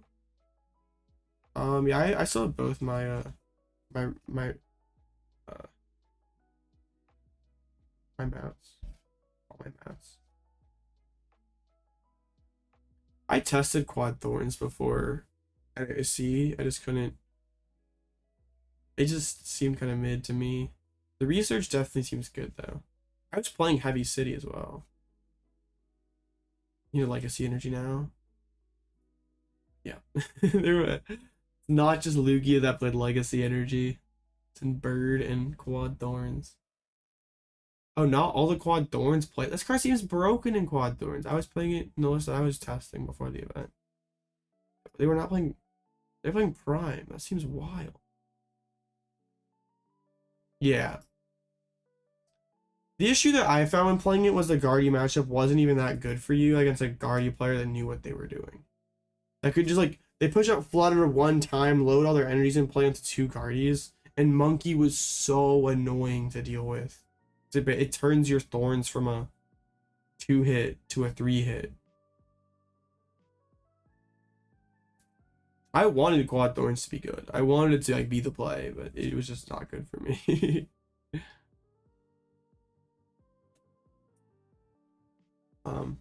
Yeah, speaking of Thorns, it did appear in the winning list. Yeah. So like a pretty streamlined turbo lost box list. Thorns pretty good against Lugia, which yeah can be one of your trickier matchups, but if you can slow them down enough with the Thorns, you can kind of get going again. Even could be good against Zard, I guess. But yeah. Really cool list. That final is epic. If you've not watched that final, you need to go back and watch it. That was an insane finals. Yeah, Gardevoir cleaned up. Yeah, I did not do my part in just not knocking the Gardevoirs out of the tournament. Yo, shout out to Goat Salty Steak in chat.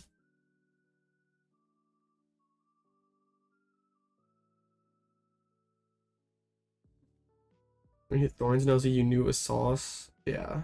I heard someone talk about it round 1, and I was like, that makes so much sense. Why didn't I think of that? Like, it was like, dang.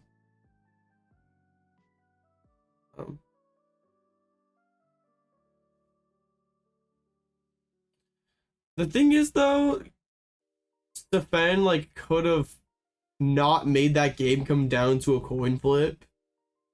Well, it was epic that like that 4 prize comeback. But he could have like not made the game come down to a coin flip. There's a couple of things he could have done there, but it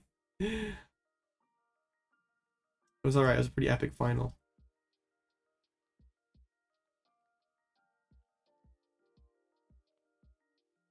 But yeah, I don't really know like what else I kind of like really wanted to go over this stream, honestly. Like now that I mean there's some other like cool decks, I guess. Like we like looked at the Regidrago list. This one's really goated. I think Thorns is bad in Lost Box. That's just Lugia was 18% of the room, and that matchup can be kind of tricky without it. So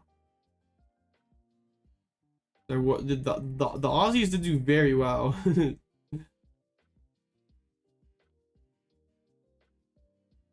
I didn't. That was like I was eating my I was eating my dinner after while that was happening, so I didn't really watch any of it.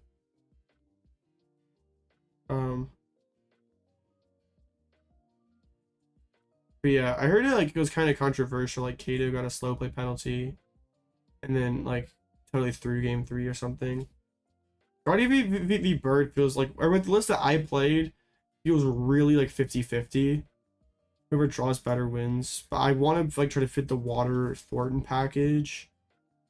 So you like, kind of have like the like being able to like swing with the with the Wellspring, like get value out of that, like force into bench Manaphy, which also can kind of lead to retreat lock winning. You have a 5K tournament is a 3v3 tournament. What should you play? Like 3v3, like you bring 3 decks, or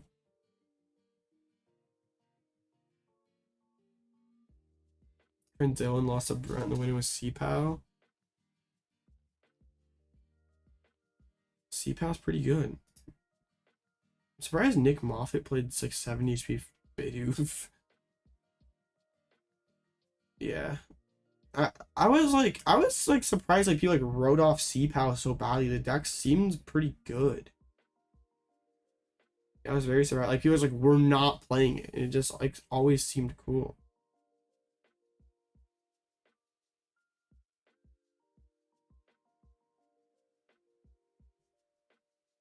Yeah, someone else like brought up like Kato's like slow playing at I think it was like some Australian regional.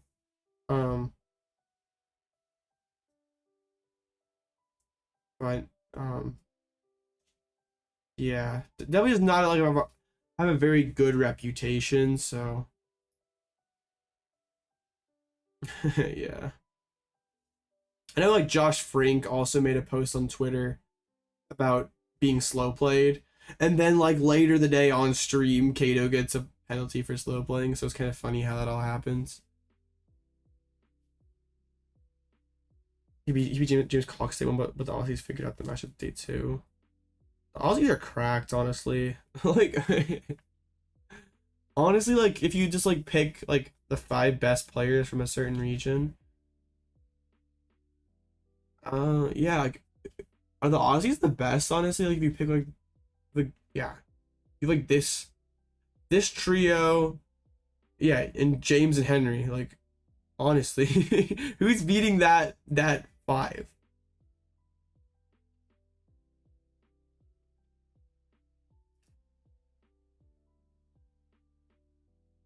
I would just play you. I would just run back Gardevoir, basically.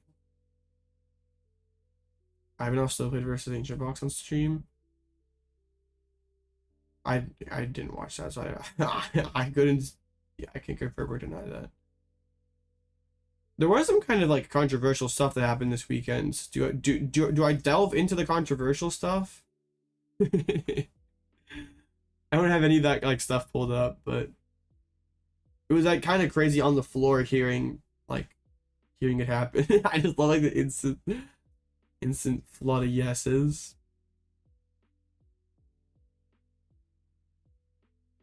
My answer is gonna be pretty lame. You guys aren't gonna like it. You probably want me to be like, oh yeah, Noah is a massive cheater. I'm glad they DQ'd him. No, I don't.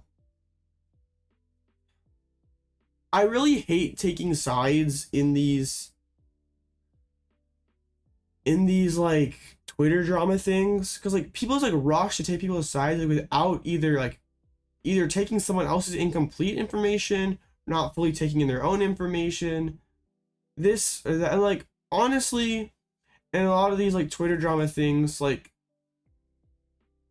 whoever tells the story is like, I mean their point of view is biased. Like of course they're gonna put it in the most positive light or most negative light depending on who they're trying to support, depending on like what their agenda is. So then taking opinion from those people as facts like just isn't right. So I don't know for sure if Noah intentionally meant to stack. It looked really bad in the video. I mean, but there's counterpoints made that make it seem like he didn't. I don't know. And also like, I mean, yeah, it sucks that he like lost his invite, all that kind of stuff. I don't know. I wish as a community we could just not instantly jump to conclusions, like call people cheaters and say this and that when there's missing information. Like the people who are just like flooding the comments of like a post that Piper made saying about how he flicked this stamp to the top when that just did not happen. People just did not watch the video. It's just like, I wish people would do more listening and do a lot less talking.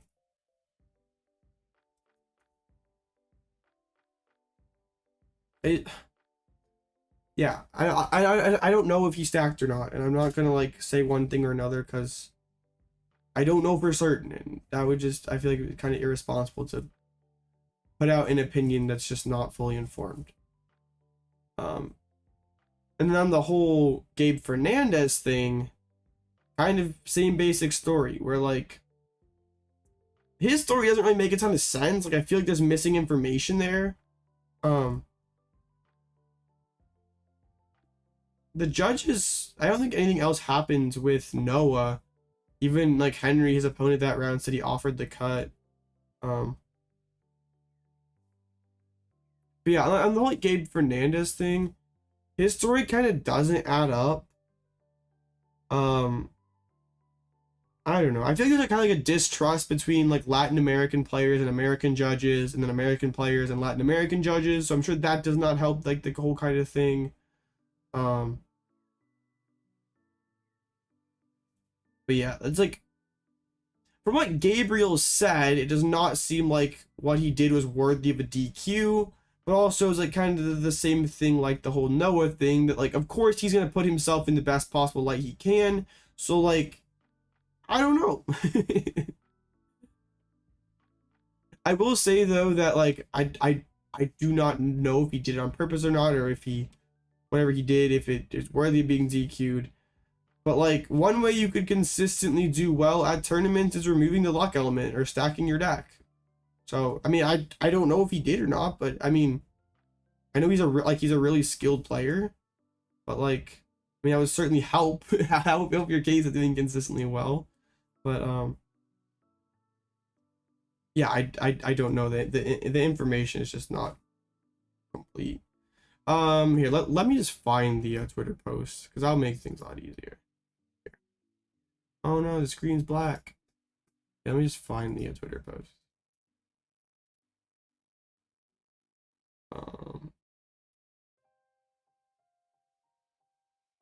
Let me just find it.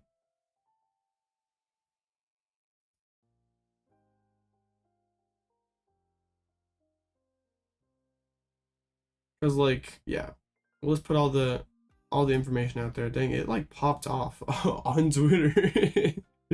Okay. This is not it. Oh, that is also not it.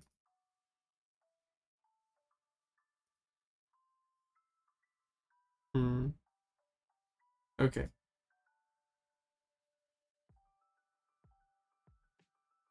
Let me kind of make this smaller here. Yeah, let's like kind of put all the information out there. We just, yeah, we'll just kind of talk about everything. That's better. All right, sick. I know I'm terrible at drama streams, and I never want to delve into drama on this channel. I always try to avoid it because it always ends poorly. I hate taking sides. I know I probably could get a lot more views if I had like controversial takes. I'd be like, I'm sure if I made this title Noah was a massive cheater, I'd have 120 viewers instead of 79, but that's just not who I am. So yeah, but so yeah, on to the Gabriel Fernandez thing. I'm in NAC. I was 8-2-1, facing a very bad match in the 12th round Sonic Stall. The deck could not take prizes in the middle of the game. The judge stopped me and said I was trying to put unfair stamp on the top of my deck, which I was not trying. What would I do with an unfair stamp? Nothing. Useless card in the match. Got a warning for that. And then win it in 9-3-1, facing future hands in round 14. He was up 1-0. Is going into game 2 with no outs left for his opponents to win the game.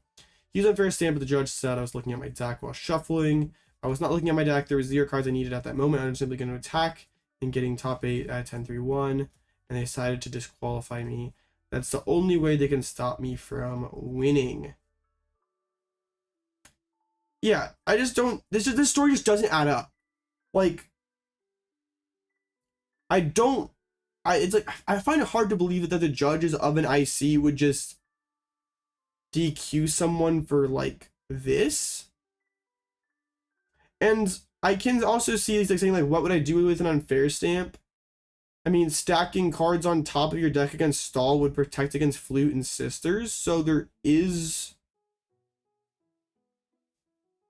I guess, some kind of merit to it. I don't know. I just feel like information's missing. So it's like, but also I don't really like the line of like, it's the only thing that they can do to stop me from winning. Like Rowan like brings up that point. Like, you have to like hold yourself to a higher standard. Like, people like unjustly or not are gonna like be naturally suspicious of you because you do so consistently well. They're gonna feel like, well, is this person not legit because they can do so consistently well? And it's like some of it's not justified, but you have to be extra careful. And I think that's where like kind of like the distrust of, or people being like, oh, the judges just dislike LATAM players. It's just like, yeah, I don't want to dive into all that stuff though, because that just kind of gross. But yeah, it's just weird. But yeah, I feel like it's kind of silly to like jump out and call Gabe a cheater. But also, yeah, I don't know. I'm terrible at dramaing. It's just like, I don't know. I agree, Evan. I can understand why you'd be suspicious of, I mean, someone who's won Worlds and ICs back to back. Like, I understand being suspicious. I can see where that position comes from. I don't know. But yeah, I do kind of want to touch on that because I'm sure sure people are going to ask me that stuff, and I was just like, all right, let's just do it. But like, yeah, can we just agree, moving forward, I love how I start talking about drama and my stream count jumps by like 20 people. Can we just like not jump to conclusions?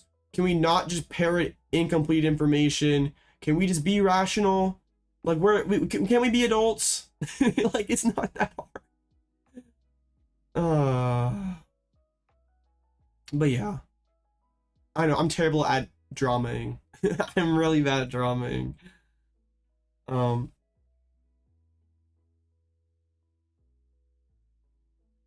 Yeah, but sometimes like shuffling your opponent's deck, like, it uses up extra time.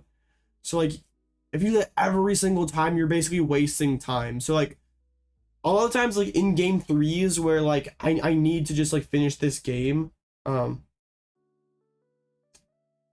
just gonna tap my opponent's deck every time because I'm not wasting 30 seconds shuffling their deck. Like, that adds up after every single deck search. Bro, you're trolling. Okay. So yeah, anyway, we got that drama out of the way. Yeah.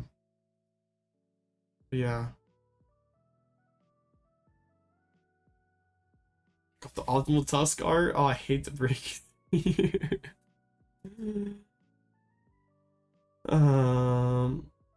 But yeah. Anything else I should cover tonight? I mean, it's basically been 2-hour stream. Oh yeah, if they don't offer the cut, that's sus. Yeah, we have had instances of other people like stacking their opponent's deck. Yeah, you gotta peep the NAC list. It's different. Tusk is still fun though.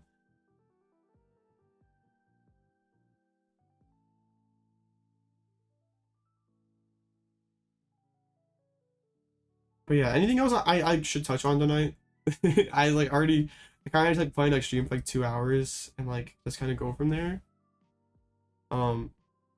Like win over the run, win over the drama. Keep your Kate's guard you 60. I got you. Yeah, like, let's see. Guardy did so good. Why is Guardy so good?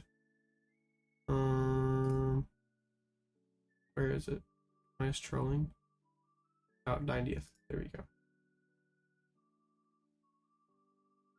Oh yeah, there were multiple people who did this like without Drifloon, like Henry Brand and Celio did it also. The Double Monkey Devo was pretty good. Nothing immediately I would change, Evan. I would just kind of want to fit Water and Thornton. Your friend Josh made D2. I lost to Josh. I bricked game 1 and game 3 against him. That's funny.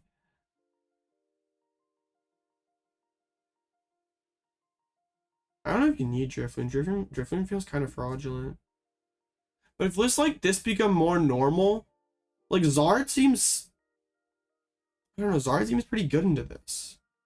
Like, I know like Monkey Devo is kind of annoying for like, but like, yeah, how does this deck play into Zard? Like, what if Zard just chases your monkeys? Like, Zard with Lost City seems really good. Like, if Zard just chases monkeys, Lost Zones them, what are you doing?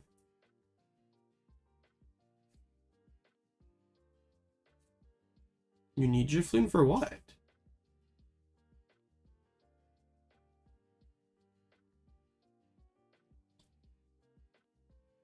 Raging Bull's fraudulent. But what do you need the big numbers for? You don't need it in Mirror. You don't need it against Lugia. You don't need it against Raging Bull. Miraidon.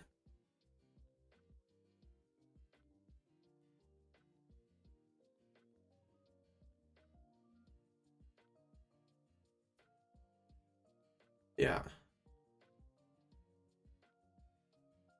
Yeah, you don't, like, that was kind of like a realization that I had, is like, I saw these like no Drifloon lists and like, dang, that seems terrible. But like, what do you need it for?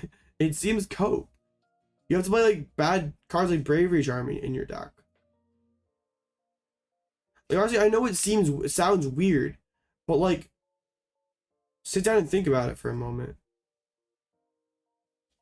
Like, hey, it's Double Monkey. What's my actual name? James Kowalski. You play Drifloon? Yeah, I mean, a lot of people play Drifloon. There weren't too many lists without it, but like the Double Monkey, honestly, to me sounds better. I mean, in my narrow like I don't play too much Gardevoir, so I probably don't have the most educated opinion, but like, it seems pretty good to me.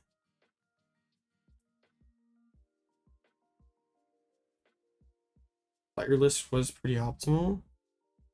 I don't know. This is just like, you can fit more consistency cards. Am I Polish? I mean, if you go go all the way on the family tree, I am, but like I'm. I mean, like, yeah. I don't know. I'm like pretty American. Not can I say now that Nancy is over? Maybe. Like, whoever like the OG Kowalski was, who came over to America, yeah, he was Poland. He was Polish.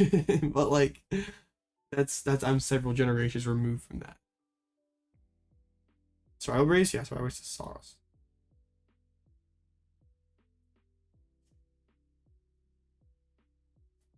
I'm related to Harry Potter? Facts. Anguros is optimal? Probably not.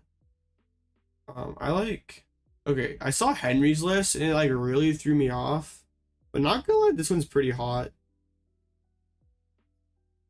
Yeah, Double Monkey makes too much sense. I like Henry's list a lot.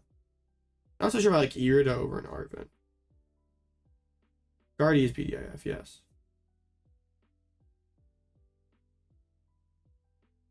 I'm not sure about some of the counts, like I'd like a second vessel. Yeah. But I like this list a lot.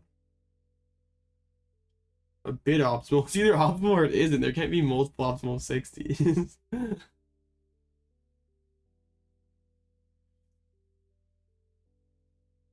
I mean, either it's the best or it isn't.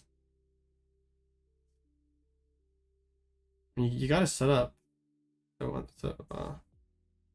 Aroma seems good.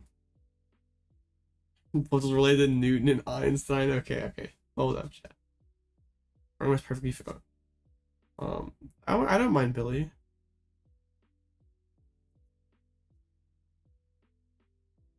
Review the seniors list. Let me see if PTCG Legends has them. If yeah, sure, we can go over that. Like since we've already kind of went over the Masters ones. Let me see.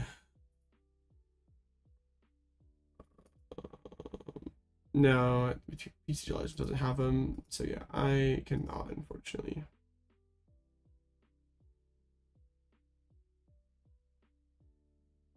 That's all right. Sad. So yeah, anything else? It's not Limitless. Limitless has seniors list now. Since when?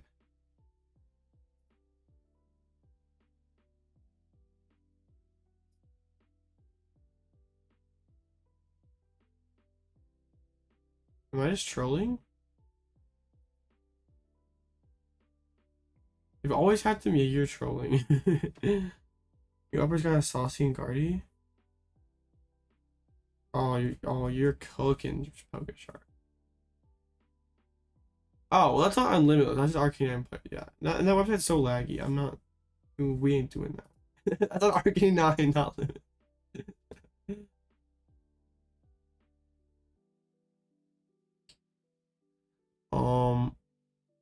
But yeah, anything else I need to talk about? I don't think I missed any drama. Did my tournament experience, things that I learned. Yeah, I learned not to be bad. I see that Salty Red's in the Spicy Dragon list. Yeah, I literally was there cheering him on. I'm Salty's #1 cheerleader. I am the #1 Salty steak enjoyer. I could have played his 60. He sent it to me. Or yeah, I could have played it.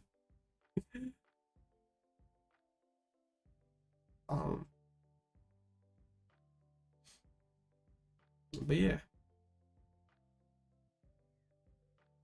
Clawfin Juniors. I didn't really watch the Kaido game. I heard about it, but I mean, slow playing is cringed. You're not gonna earn yourself a lot of supporters by slow playing on stream.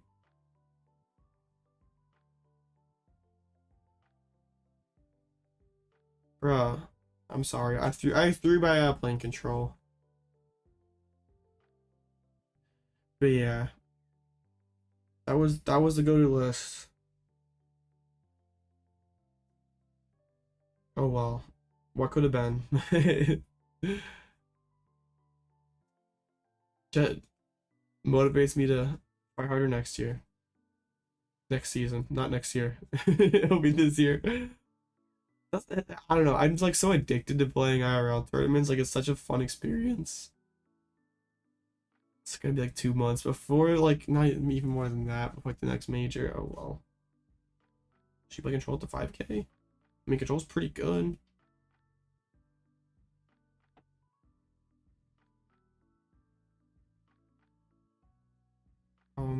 But yeah.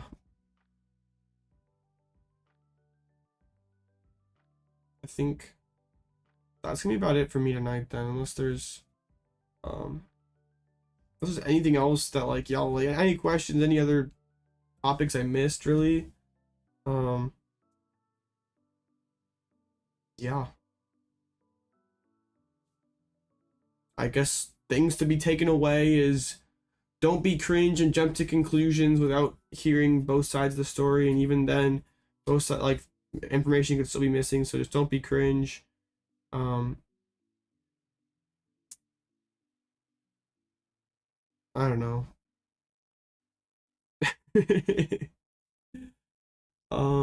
Yeah, don't be cringe.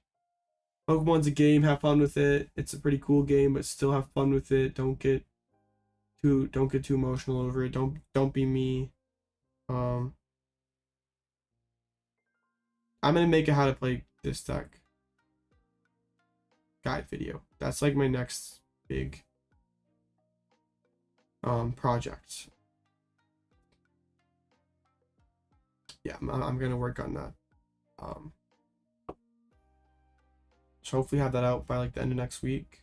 We'll see. I'm gonna, now that like the season's over and there's like a lot of time until next year.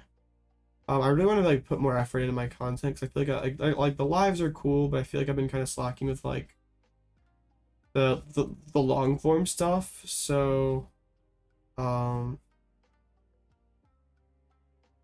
I really want to get more into that stuff. Like just get back in the habit of like making that regularly, like a couple times a week at least. Still want to stream, still in coaching, all that fun stuff. Do all the full-time Pokemon stuff, because that's pretty cool. But yeah, I hope my link's permitted. It might get auto deleted, but you can try.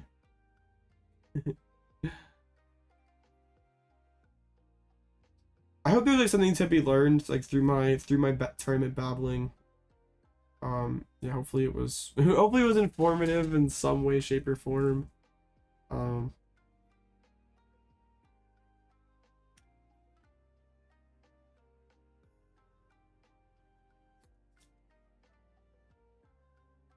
Yeah. I don't really know what else to say. I'm like, yeah, it's like just kind of surreal that like this time last year was like, yeah, the channel had like 700 subscribers. The channel was tiny, and here we are now. And like, as easy as it is to get frustrated with, you come short of goals. You take a step back, and you realize how lucky you really are to be where you are. And that's pretty cool.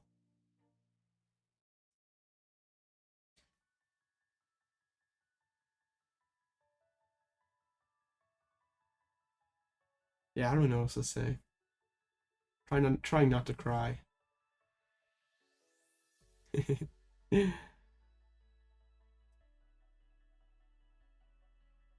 Yeah.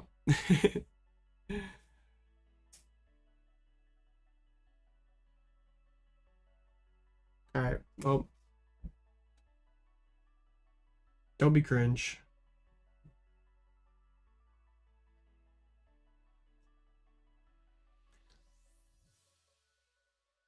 Yeah, I'm gonna be back probably Thursday. Yeah, I really appreciate the support. It means the world to me. It really pushes me to like, yeah. The channel's given me like so much value, so much purpose. I kind of felt directionless like a few years ago, and I would never have thought posting one video about a stupid Draco fish list would lead me to where I am today. I'm very grateful. Alright, I'll see you guys next time. Don't be cringe.